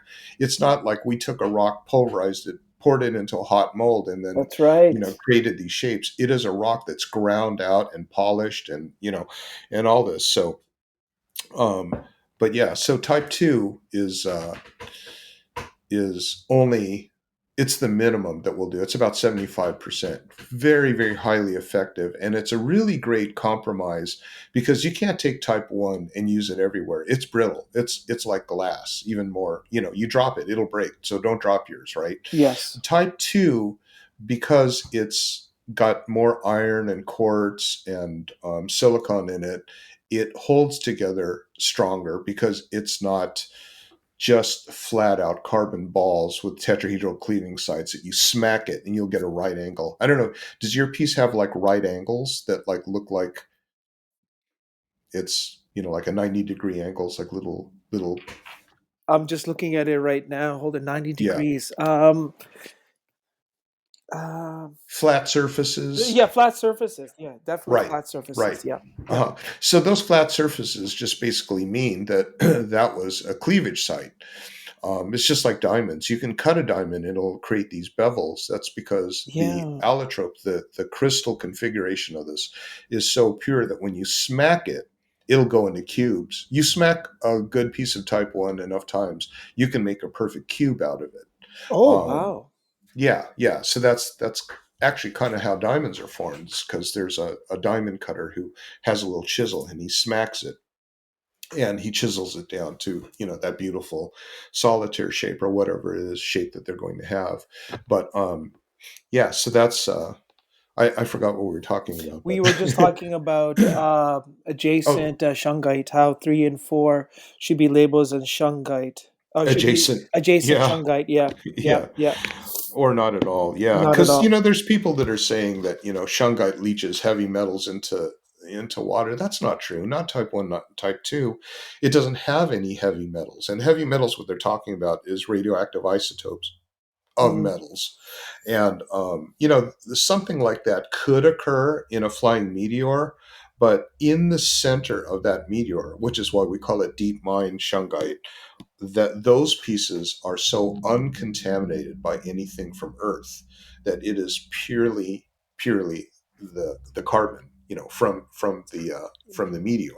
Wow. As we get further out, type 2 will have iron and zinc and silicon and things like that. Those are earthbound, and so those got mixed in. And as you get further out, then you've got sand, you've got weeds, you've got grass, you've got cow manure, you know. But that's, yeah, type 3 and 4 and SH completely, they're not shungite and they're absolutely worthless. Is this They what you're don't, saying yeah. in most of those stores then? Like the 3s and 4s, like at these crystal stores and They're not even remotely shungite. I've got oh a piece wow. here Yeah. that my friend brought me from that same, crazy lady. You were talking about the sound bowls. Yeah. When I was there asking her for it, she goes, "Oh no, that stuff doesn't work. Only my, pyramids do." Um, a lady walked in. I just want to share this with your listeners. A lady walked in and said, "Hi, I'm here to tune my crystals." That And was she me takes once upon a time. I know, and she takes out her sack of crystals. I don't want to laugh at anybody because you're all doing the best you can, but she That's takes right. her sack of crystals and she lays them out on a velvet pad. And this woman comes up, takes an A fork, a tuning fork, and she goes dong, and she just touches each rock with it, and then she goes, "Okay, they're all set." And she goes, "Okay, see you next week." She lays a $20 bill on the pad, and I go, "What was that?" And she goes, "Oh, I'm tuning the crystals for her." I said, "You're tuning the crystals for her? Why is that?" And she goes, "Well, because after a while the crystals start to, they start to lose their frequency." I said, "No, they actually don't. No, every crystal has its own defined harmonic frequency because it is a crystalline shape, and when the sound passes through it, it'll resonate at a certain frequency. Every crystal has one frequency, and you can find it by resonating it with one of those crystal, whatever they call sound generators, right? But and I said, and the other thing is, why are people coming in with sacks of crystals? And she goes, "Oh, they're each one of them is powerful." I'm like, one could say that every crystal has its own frequency. And if you throw a sack of them together and they're all putting out a different frequency that's not in harmony with the others, it's going to sound like this. Because it's going to be all different frequencies. And I've known people who've stuck a sack of crystals under their pillow and can't sleep at night. Well, you wonder why. It's because every single one of those crystals is emanating its natural frequency, which is not, in harmony with the other ones. So the whole thing becomes a freaking mess. And that's not how crystals work. And they do not vary in their frequency. This lady told my friend who bought a, I'm telling you, it's just a black rock, $350. She told my friend that she has to buy a moonstone to clean it. I'm like, what? She goes, yeah, you have to put it in water, you have to put the moonstone next to it, and that'll cleanse it. And then every full moon, you have to take the shungite out and recharge it under the full moon. And I was like going, so, this rock flew in 2 billion years ago, got deeply embedded into the earth, didn't see the light of day until it wound up in the hands of its final owner. And you're trying to say that it needs to be in moonlight in order. She goes, "Oh yes, and actually, Shungite only lasts for a year and a half." And like, really? So a billion-year-old rock loses its effectiveness. Do you see what I'm Once it saying? comes to your store. Once it comes to your store, so you can sell another one. Like, this is the level of quackery that's out there. And a person like me, with the knowledge that I have, Yeah. what would you do if you were me and I knew all this and I'm watching people going around like Oh, idiots? You yeah, know? yeah. I was actually one of those people who would believe it because when you're new into all this stuff, right? Yeah, You yeah, want to believe everything, or you assume that the person who's sharing is trustworthy, that they have a lot more knowledge. So, I was like, oh, I actually would take my stones to the store. I'm like, oh, she goes, yeah, let me just use some sound healing. I'll clear up the energy. I'm like, oh, yay. But hmm once I listened to that video of yours on your website, I'm like, he's making sense. Like, why do I need to do it? It's coming from a place that we don't even know has been embedded in Earth for all these years, and I need to put this right. underneath the moon? Yeah, you do. I'm like, that makes total sense. I was like, yeah, there's something there that just doesn't make sense. What Yeah. surprises like Gary? Like, do you get customers? You openly share and talk about. I think it was a lady somewhere from Europe. She purchased a Shungite from you, and she's like, "Oh, this is hmm not a real Shungite." Yeah. Yeah, what was the story The one behind who it? tested it, and she Yeah, didn't even yeah, have the that's right. machine on. That's Yeah, right. she didn't even have the machine on. She wrote me this angry thing, and she goes, "I've got over 1 million views on every post that I do, and I'm going to tell the world about how you have fake shungite because I tested it on this meter and it doesn't work." I said, "Send me the video." She didn't even have the machine turned on, like, And I said, you know, do what you want, but ask yourself, why do you have the need to tell people something that you don't know anything about? Is this to make you feel smart or important? Because obviously you come in with guns ablazing saying you've got over 1 million views per post. She had 1 million views on something she reposted. Everything else she got like 100 some odd posts. But I think the thing that that is disheartening, um, is that sometimes people buy it and they go, "Huh, I didn't feel a thing," or "Yeah, I stuck it on my thing and I didn't feel a thing," or "I tried the meter and it didn't work." And then I'll tell them something on how to do the meter. Is your phone on, you know, 4G, because the meters do not hit 5G. You have to squelch it down to 4G. Did you calibrate the meter? And also, there's stuff. I spent hours with people, like trying to help them figure out their meter, and they go, "Oh, I know why it's not turning off, because I was filming it with my phone, and the filming phone wasn't on airplane mode. That's why it didn't." And I'm like going, "Okay, I've just spent 2 hours with you to teach you how to use your meter." And but my biggest question is, do you enjoy your stone? Like, well, I don't know yet until I see what the meter does. And it's like, okay, now we're back to the mimic octopus. You know what I That's mean? right. That's It's like, right. yeah, must you see Mhm, that mhm, before you feel like you're going to form a partnership with it? you mhm. know Anything that you use to help you, you form a partnership with. It's a partnership, you and your iPhone. It's like, I and my iPhone agree to serve each other, me, by touching it, and it gives me information, and whatever it is, you have to feel like it is your partner. And when people come in and just go, "I'm going to test it first, and this is probably all bullshit," it's like, that's fine. We have a 45-day guarantee. Send it back, because we don't have enough to sell. But it's the people that sometimes I know that when they get something, nothing's going to work, That's because right. it's their duty in the world to magnify their bitterness over something else that's happened in the past and apply it to Victim everything mentality. new. You're right. Victim mentality, Yep. exactly. And I think that's the only thing that's just kind of a drag. Mm, um, mm. but other than that, I wouldn't say that there's, other than the fake stuff. And the fake stuff, I feel so bad when I see someone buy an Aries Tech or whatever. Yeah. Um, I feel bad. And just to let our listeners know as well too, it can you share what items do you sell? Because you're not only selling necklaces, but there's a whole range of other items that you sell in jewelry Yes. form. So can you talk about that, Gary? Yeah. Yeah. So the first item I would say that is of importance is the pendant. And the pendant comes in type 2. These are very inexpensive when they're type 2. They're under $100, and they have adjustable length. So you can stretch it out so that it'll go down near your solar plexus. You can tighten it up so it's by your throat chakra. You can lower it by your solar plexus and have it swing closer to where your heart is. These are all what I call USB ports for your nervous system. Those are the chakras. Those are the dantians in Oriental medicine. They're the high conductivity, low resistance areas where you can literally touch something to these USB ports and discharge the synthetic spin. So I like the pendants myself because you wear them all the time. And I think that is a huge key part of Shungite. You set it and you forget it. Now, so the pendant is it comes in type 2 or type 1. Type 1 is a lot more expensive, probably triple or quadruple the price. I think that as trivial compared to what it'll do for you.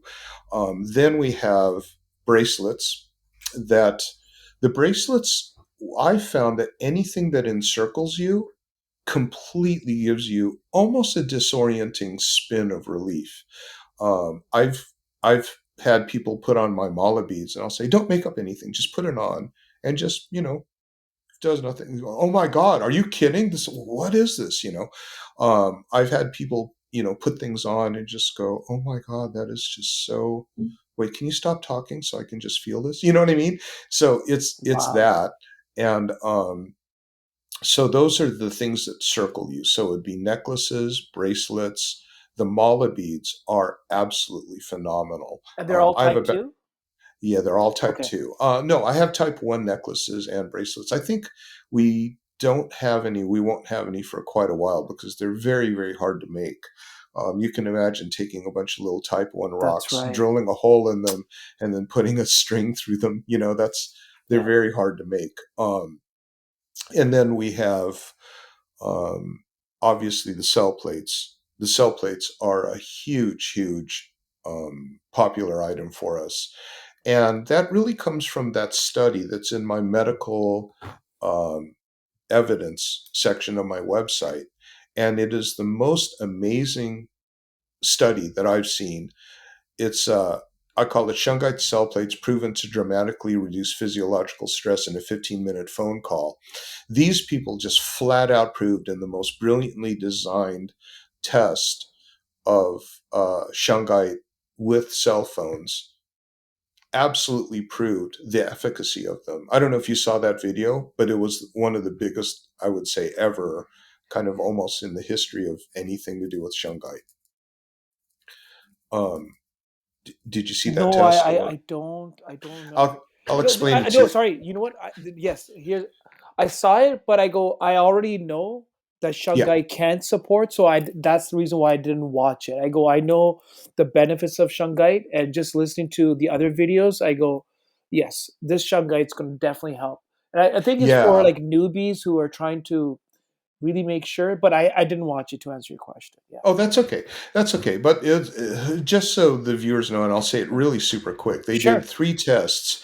And so what they did was they created a room that had no radiation whatsoever. It was basically a shielded room. So no source of radiation whatsoever. And they put people in a stationary chair with a stationary tripod that had a stationary Samsung phone. And then they tested on a 15-minute call certain parameters of what their body was going through. And the thing that I thought was most amazing about this test, it was in situ and in vivo, which means that in situ means that they're testing it right here in this place, and then in vivo means on a living subject. They had, I think, 180 subjects or whatever. They put them in this room and they put them on a 15-minute phone call. They tested 3 things: their heart rate variability, their cortisol, and their, I think it was their sugar. But the two things that they saw immediately were the cortisol and the heart rate variability. So that you know, cortisol is your stress hormone. When your body's under stress or it's under attack, you will salivate cortisol in your saliva. And so they took samples from everyone's saliva and then they tested the levels. And then they also did heart rate variability. Well, they found that when the body's under attack, the heart rate variability actually decreases because the heart is in a state of trying to preserve itself for whatever stress it's under. Those are contemporaneous, here and now. This is what's happening to my body during this phone call. So they did these tests before the phone call. They did it with the phone call. They did the phone call with Shungite cell plates. And the amazing thing was, if you read the study, you're already convinced, so you don't need to. But the Right. thing that was most amazing about it was that when they did the test, the people who did, they did it completely double blind. Nobody knew if there was a shungite plate on it or not. They called that to test for the nocebo effect. So the placebo effect is when people say, this shungite's going to help me, and God, yeah, I can Hey tell, everybody, Gary holy Fong here. hallelujah. Welcome back to the channel. Okay, Is so that I'm me or on you? Consensus, the chat GPT. Sorry about Was that. that okay? I was just on your website. I was yeah. Yeah, yeah, yeah. Yeah, but I was like, wait, am I echoing? But what they found in that test is the people who didn't know about the plates actually were healing in the presence of the plates without the phone call. Let me explain that a little bit better. They're sitting in a chair, they have a cell phone with a plate on it, the phone has not yet rung, and they get their saliva tested and their heart rate variability tested, and it actually showed an improved condition from when the phone wasn't even there.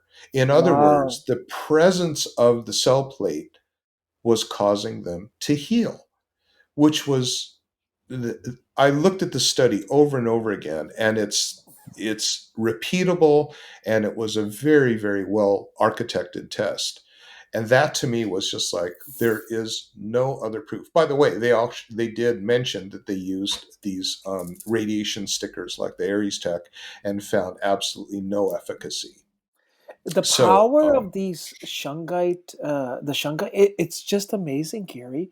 Like the more I'm mhm, hearing you talk about it, like mhm. this is like a magical gift. Like it really is. Yeah, I mean, people have talked about forever the fountain of youth, and you know what they've been talking about? It was Lake Onega, right? Mm. So the people there, they just live longer, they're happier. And this is a crazy thing because I'm turning 64 next month, and I cannot for the life of me believe that that number is even real. And I thought, you know, this is really strange because I feel so energetic and vibrant and you know whatnot. Yes. No deter. My hearing's gone down a bit because Yeah. I'm measuring these different things, um, but as far as everything goes, I'm just feeling incredible. So you know what I did was I took my blood tests from 2017 to 2024, and I took my eye doctor's records. Here's a very interesting story, and this will blow your mind. In 2018, I was diagnosed with diabetes and glaucoma, as well as cataracts. So I had to go to the eye doctor. My vision was starting to go, and it was a little bit disturbing. But then I also thought, you know, this is going to be cool because I'll be forced to learn Braille. Um, I'm kind of that type of a person. You know, if something is taken away, it's like, what do I have left, and how can I embrace that? So my eye doctor thought I was really, really interesting and that I did that. But he was like, buddy, you're going to lose your vision. I said, yeah, but at least I'll get to learn Braille, you know? And, but what happened was in 2020, when I started to get the Shungite and use it, then it was really weird because before I put the Shungite on, my vision was really going bad. And I was like, my, I'm so nearsighted. I can't believe this. And I thought, the reason that I'm getting so nearsighted is because my eyeballs are getting microwaved. I actually looked this up.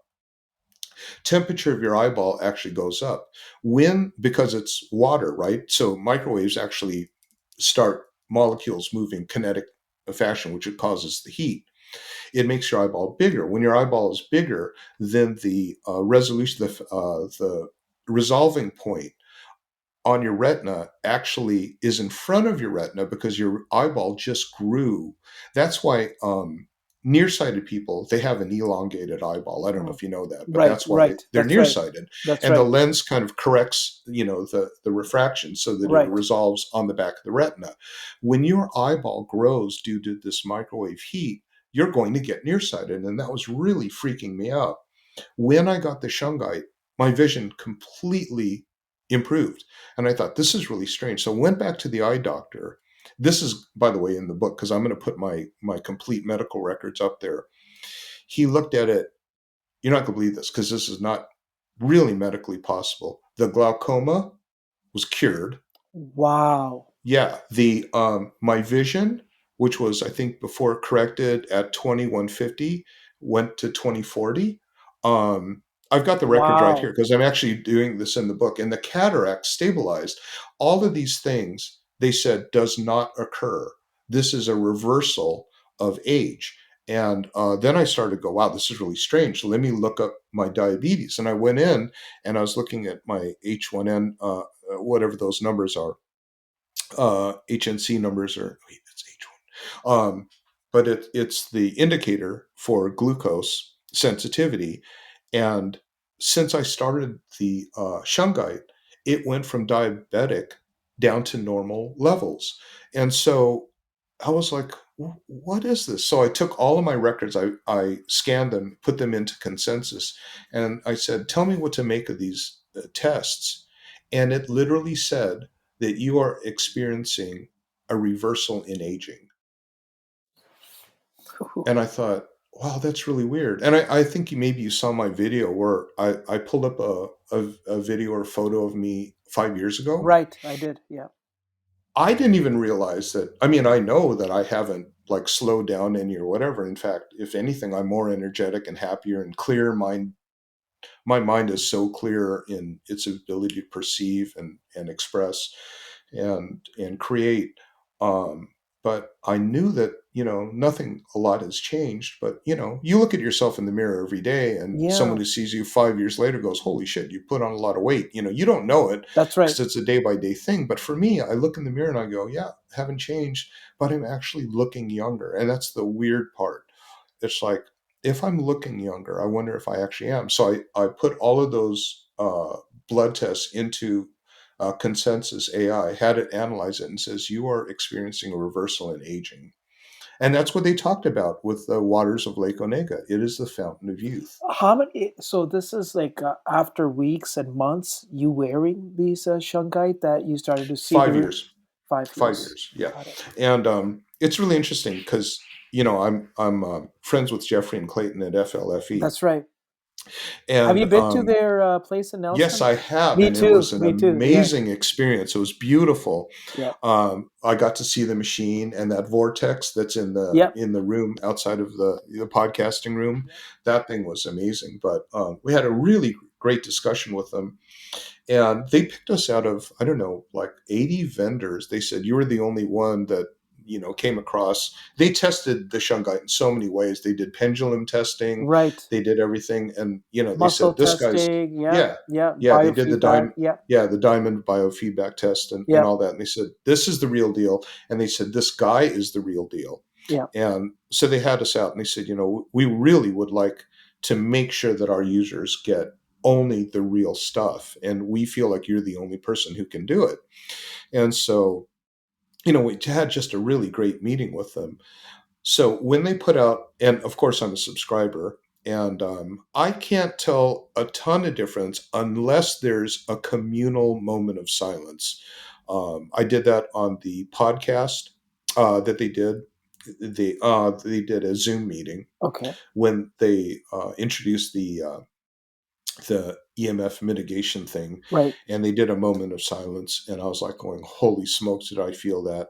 And then when I hit the activation boost, my cat goes straight for the food bowl, and I haven't really understood what that's about. Oh. But yeah, but the other thing that was really interesting was that so many people that I knew from other walks of life were FLFE members. And when they announced that, they were going to be offering a discount on our site, Yeah. people were messaging me going, "Oh my God, I cannot believe that they knew me from my photography days, and they're like going, how did you hook up with these guys? FLFE is amazing and they're incredible." And so, Yeah. that's when, but Jeff asked me, he goes, we're gonna crank up the EMF mitigation, take off your shungite and see if you feel anything. And I physically could not take it off. There was, you'd have to pry it from my dead cold hands. Oh, I'm not taking my shungite off, and I'm just not. Why would I? got it. So, yeah, Wow. Wow. And you guys just connected this year, I believe, right? With Jeffrey and yeah, Clayton, right? At the beginning of the year, yeah. or because I saw, August, oh really? August. Oh, because I was in Hmm. their office just the end of July, actually. I was there. So yeah, Yeah. I was there yeah. in August and met with everybody, and it was, yeah, it was a really great time. But we. Here's a story actually, Gary. I think it was Jeffrey's wife that I met, and we were just talking. And every time I always like to go to BC, so every summer I go to Kelowna, and then from there Yeah. I'll just go and try new adventures and go to new cities and whatnot. So Hmm. every time I go there, and in this particular conversation, speaking to Jeffrey's wife, I'm like, you know what? Every time I come here, I always want to see the or the the Yeti, the Bigfoot, right? Hmm. Hmm. And I go, you know what? People tell me that if you do go find a place or in the forest somewhere, they like eating apples, right? I'm like, that's Hmm. what somebody told me. She's like, yeah, Hmm. I heard that as well too. And this other lady from another room heard the conversation. She Hmm. comes in, she goes, you know what? It's not apples anymore, it's cucumbers. I'm like, really? It's cucumbers? Long story short, they actually had somebody who was working there who was a, Bigfoot medium. Okay. And so he's now in Quebec, and I actually had him on my podcast. Gary, the stuff this guy is telling me about the Bigfoot and his encounters with Bigfoot, it's not something like it happened overnight. And even he said in his message when he was on the podcast that they know, like, the old saying, when the student is ready, the teacher will come. So Yeah. with years of like devotion and studying their practice and how to meet them, he's met these Bigfoots. So Hmm. I don't know why I'm sharing this story. I think it's like whenever you go to that the office of Jeffrey and Clayton, you just meet very interesting people there. Yeah. There's something about Nelson, no doubt. Yeah, there Yeah, is. that area. It's There is. just a magical area, and I think it attracts people to it. It does. It does. It Yeah. does. So you talked about some of the benefits, and in the next last couple of minutes that we have here. So, what are some of the benefits? You mentioned that it's definitely helped you in your healing. Hmm. What are some other, testimonials or stuff that you've come across, Gary, where people have received, like inflammation? Is there a reduction in inflammation? And Yeah, and there's actually a very, very easy medical way of describing how that happens, and all of the studies about shungite and its um, age reversal. You saw the study where they took the mice and right, doubled their lifespan, right? right, So what they found out, and in everything that's at all related to anti-aging or better health, was the oxidative stress relief, and that's basically what the 15-minute phone call tested was: oxidative stress. Oxidative stress is absolutely the thing that makes your aging go batshit. Because let's think about this. Let's go back to evolutionary terms and evolutionary pressure and Darwin and everything.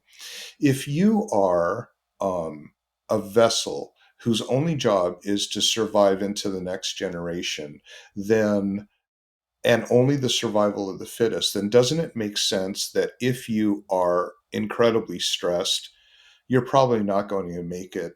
There's no need for you to make it to the next generation, if that makes correct. any sense, right? So Yep, oxidative stress actually happens because our bodies are so full of positive ions, and positive ions meaning that it's short on electrons. So our body has a net positive charge, and you know that when you say touch a person after you're walking across a carpet and you shock them, that's a discharge of your positive charge. And this is why earthing is so important. You've heard of Yes, the benefits of absolutely. earthing, right? Yep. So what earthing does is it immediately takes all the positive charge out of your system. What Shungite does is it takes all of that synthetic charge completely out of your system. And so what happens is every single thing where they talk about the benefits of Shungite for health, it all goes back to oxidative stress. And oxidative stress happens when the body is full of free radicals. Free radicals are when the body has positively charged molecules that go in and they disrupt systems because they're out trying to suck up electrons from other places where they shouldn't. That is oxidative stress.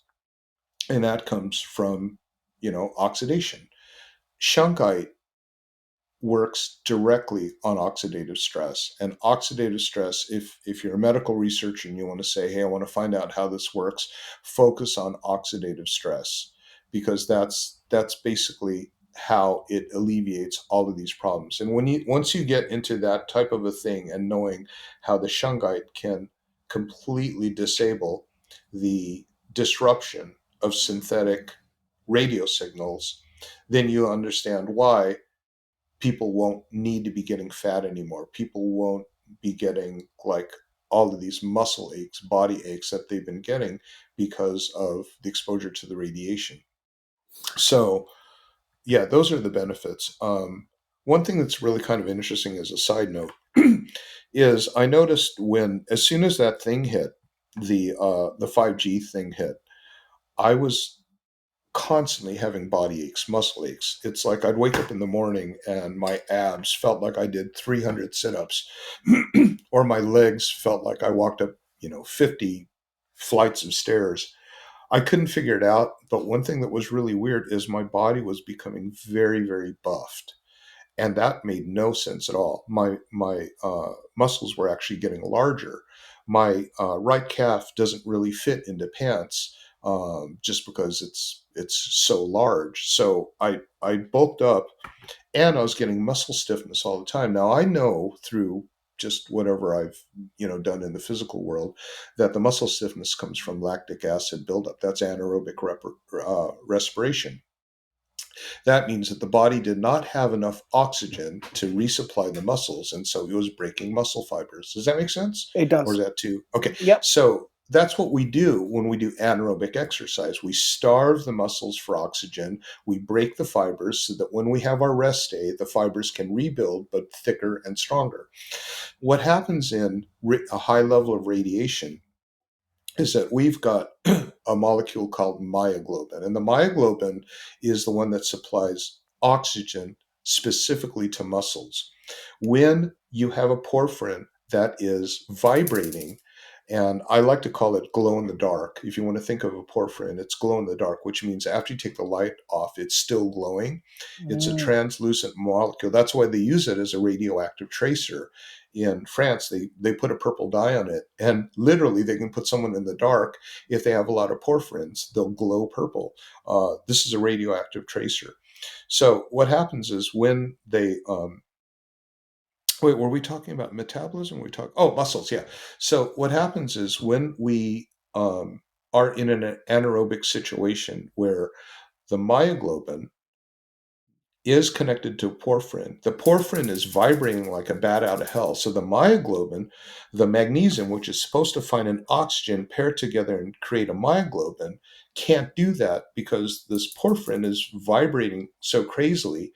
That means that you cannot transport oxygen to the muscle fiber. When you cannot transport oxygen to the muscle fiber becomes filled with lactic acid. That lactic acid actually digests and breaks up the muscle fibers, and then the muscle fibers then reheal, but stronger and bigger and thicker. And that's why people actually become more muscle bound in high radioactive environments. Oh. um, and that's the same thing with hemoglobin. The porphyrin connects iron with oxygen, but there's a porphyrin molecule in the middle. And when that thing is vibrating really quick, then the iron cannot attach to oxygen and therefore cannot form the heme, which is in hemoglobin, which is why a lot of people find themselves to be extremely tired or out of breath when they're exposed to a high level of this radiation. So those are some of the effects that you can instantly find. There's instant relief for those who are EHS. They'll feel it right away. They'll just go, "Oh my God, I can finally sleep."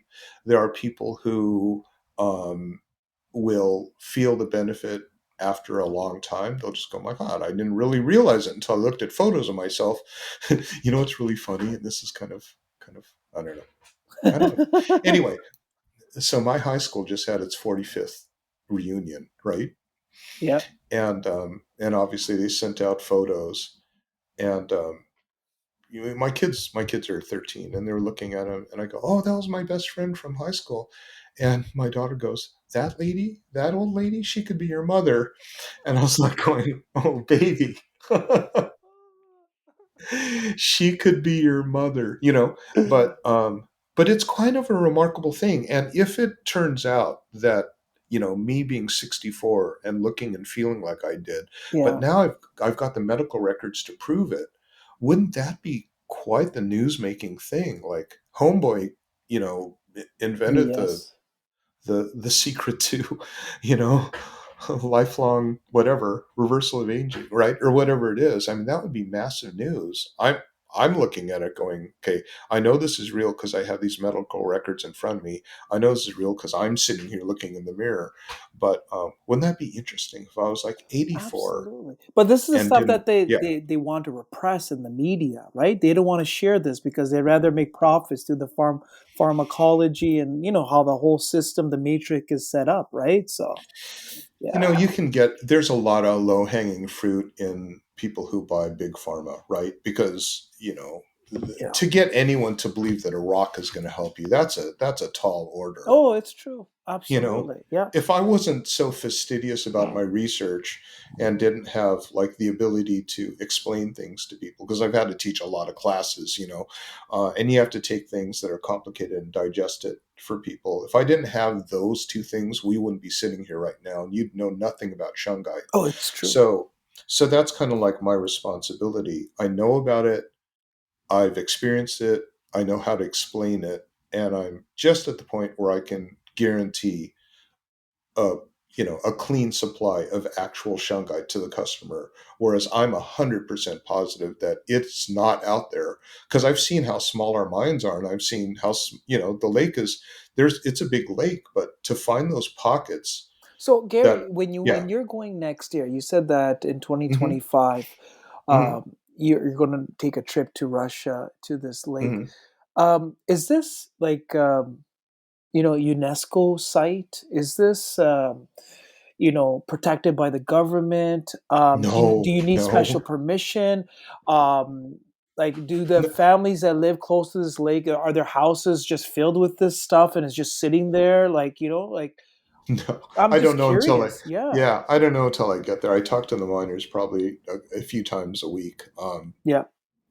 But no, we're going there because we're coming up with some prototype products that Oh, that would okay. that would be kind of cool, and just to get a real good feel. But mostly, I want to do YouTube and take people for a tour around the city of Yeah. Grillia, and just kind of show them, because there are no videos out there anywhere that shows an actual shungite mine except for the one that I put out, right? That's yeah. So Yeah. nobody knows about shungite. You and I are the only ones in the room that know about shungite. We're talking about it, and everyone else is talking about the election or whatever. But Yeah. you know, Yeah. shungite's the most important thing on this planet going forward, and no one knows about it. And so that's the unique, weird position I'm in.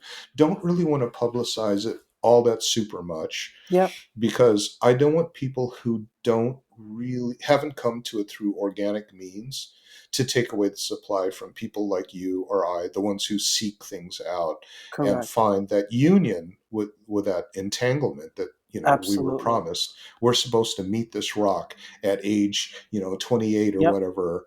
Yep. Um, and so, but if word gets out, then I'm not sure, what to do about it. I mean, if the demand goes crazy, I'm not raising my prices, but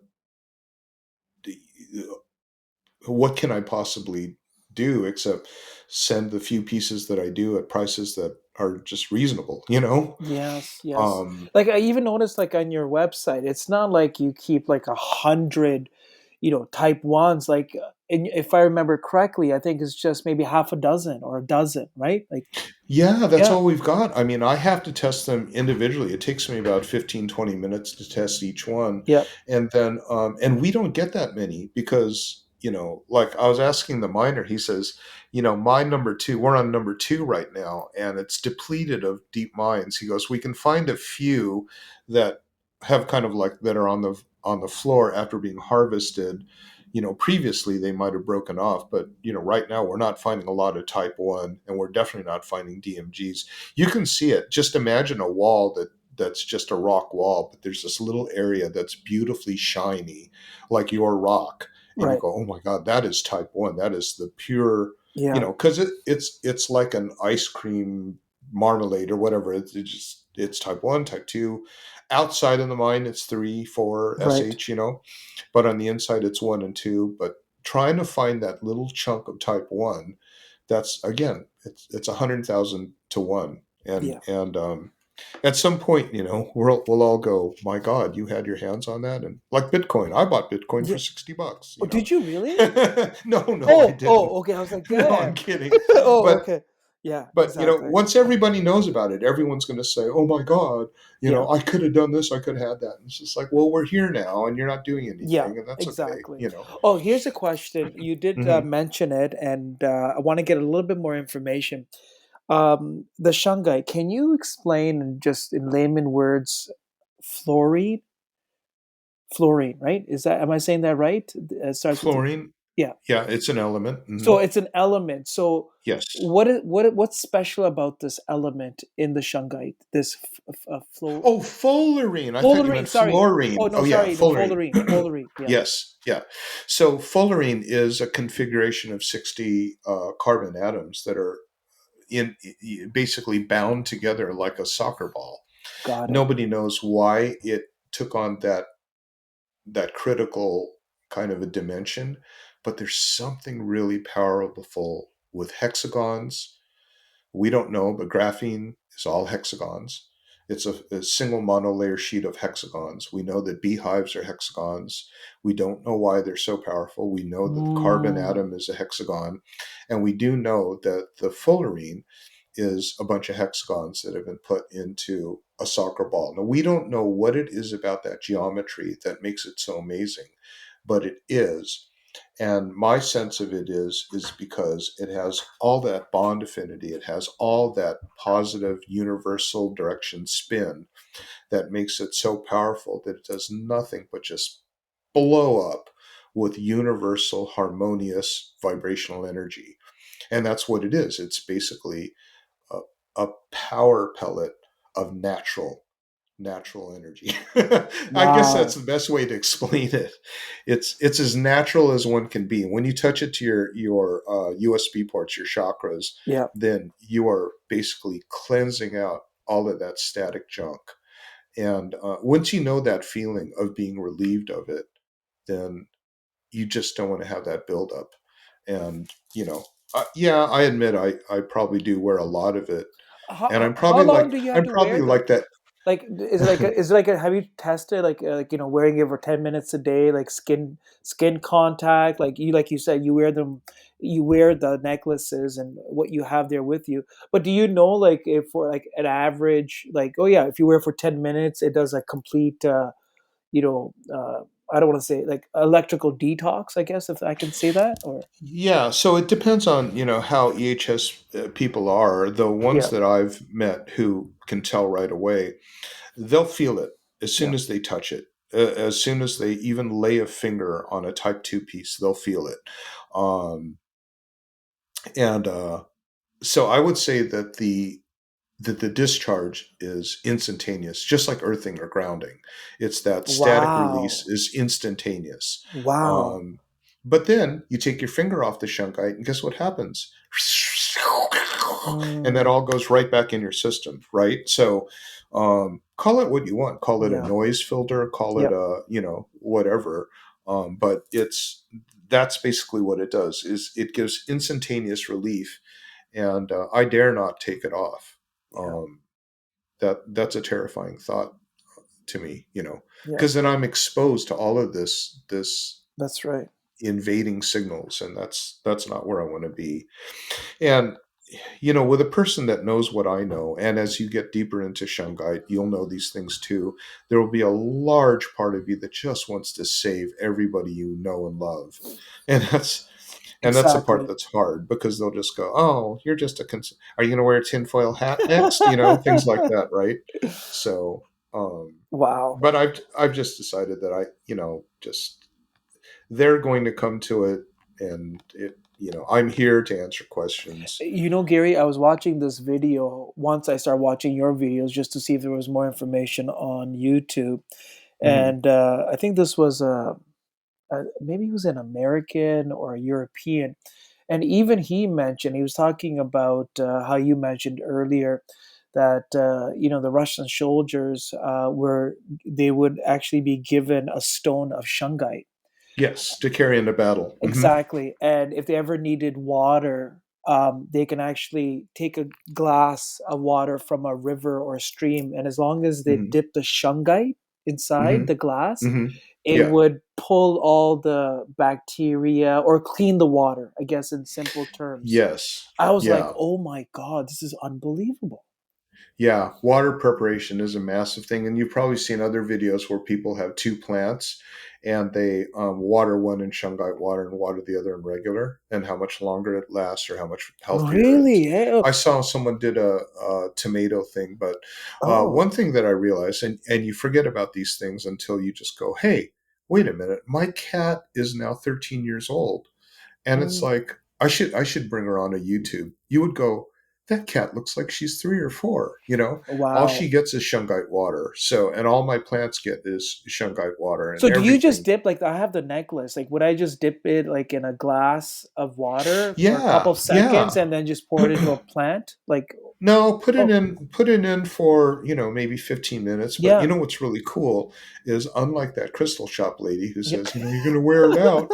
That thing will last forever. So you Yeah. could just like literally have one container, pour water into it, Yeah.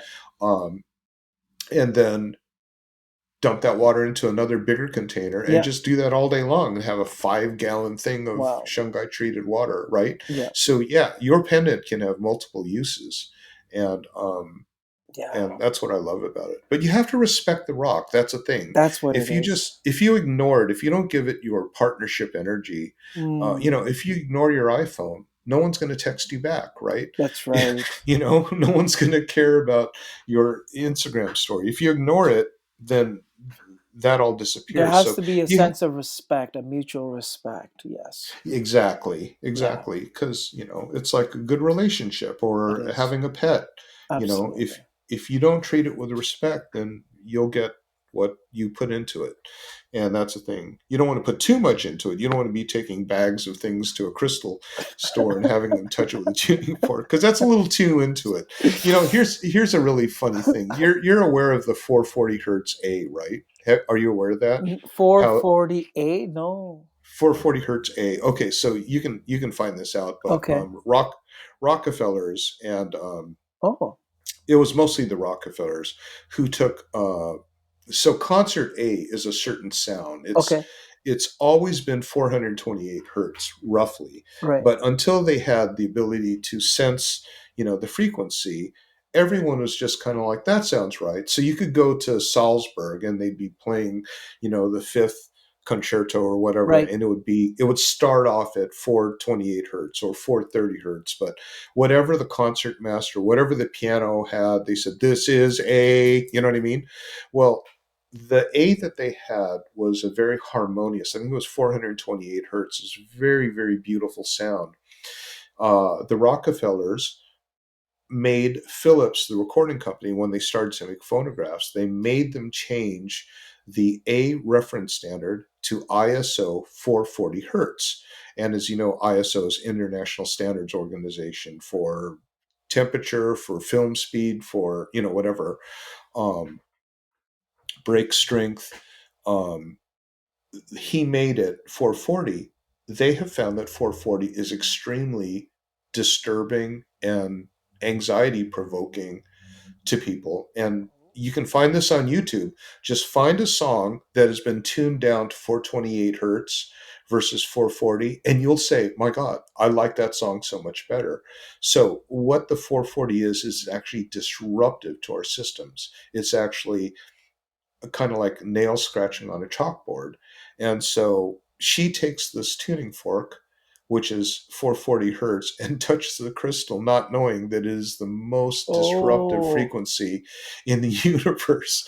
And so that's, wow. yeah, that's hard. But I think what happens is when people say, once we get into this woo woo world, there's no way to Yes. prove me right or wrong, just like quantum Right. physics. It can't be measured by eyes or instruments. You can make up anything you want. Well, that's true, but then that's why I say people think about the mimic octopus. And when anyone tries to say anything to you, think, I'm going to put on my regimen of truth finding using my own filters that will serve me, and not preaching scripture and saying that this is what I believe, right? So once you start to get into that gear, that groove, that wave of universal kind of knowledge, that tapping into the Akashic, then you'll have the best truth filter anywhere, and you'll be able to see who's full of it or not, and and then have a few laughs later on a podcast. Absolutely. Gary, it was a pleasure having you on. I learned so much about Shungite. Oh, good. You definitely, were just like really authentic and really shared your passion and, your background story and how Shungite has really made a difference for you and how you said, like, when you know certain things, like you want to help and sort of provide Mhm. and, be that, life jacket for families and friends and I just definitely connected with you on your website and on your YouTube. I gotta have Gary come on so I can share Yeah, him with my listeners as well too. right. Yeah, so like thank you for sharing the information and knowledge, Gary. Yeah, thanks for having me on. Yeah, it was a lot of fun. Until next time, we'll definitely reconnect. And next time I'm in Kelowna, I'm gonna come and reach out to you because I will be there next summer. I'm sure I will be there, and just to connect Nice. with you as well too. So, yeah. So thanks Yeah. for coming on, Gary. All right. Thanks for having me. You're absolutely welcome. All right.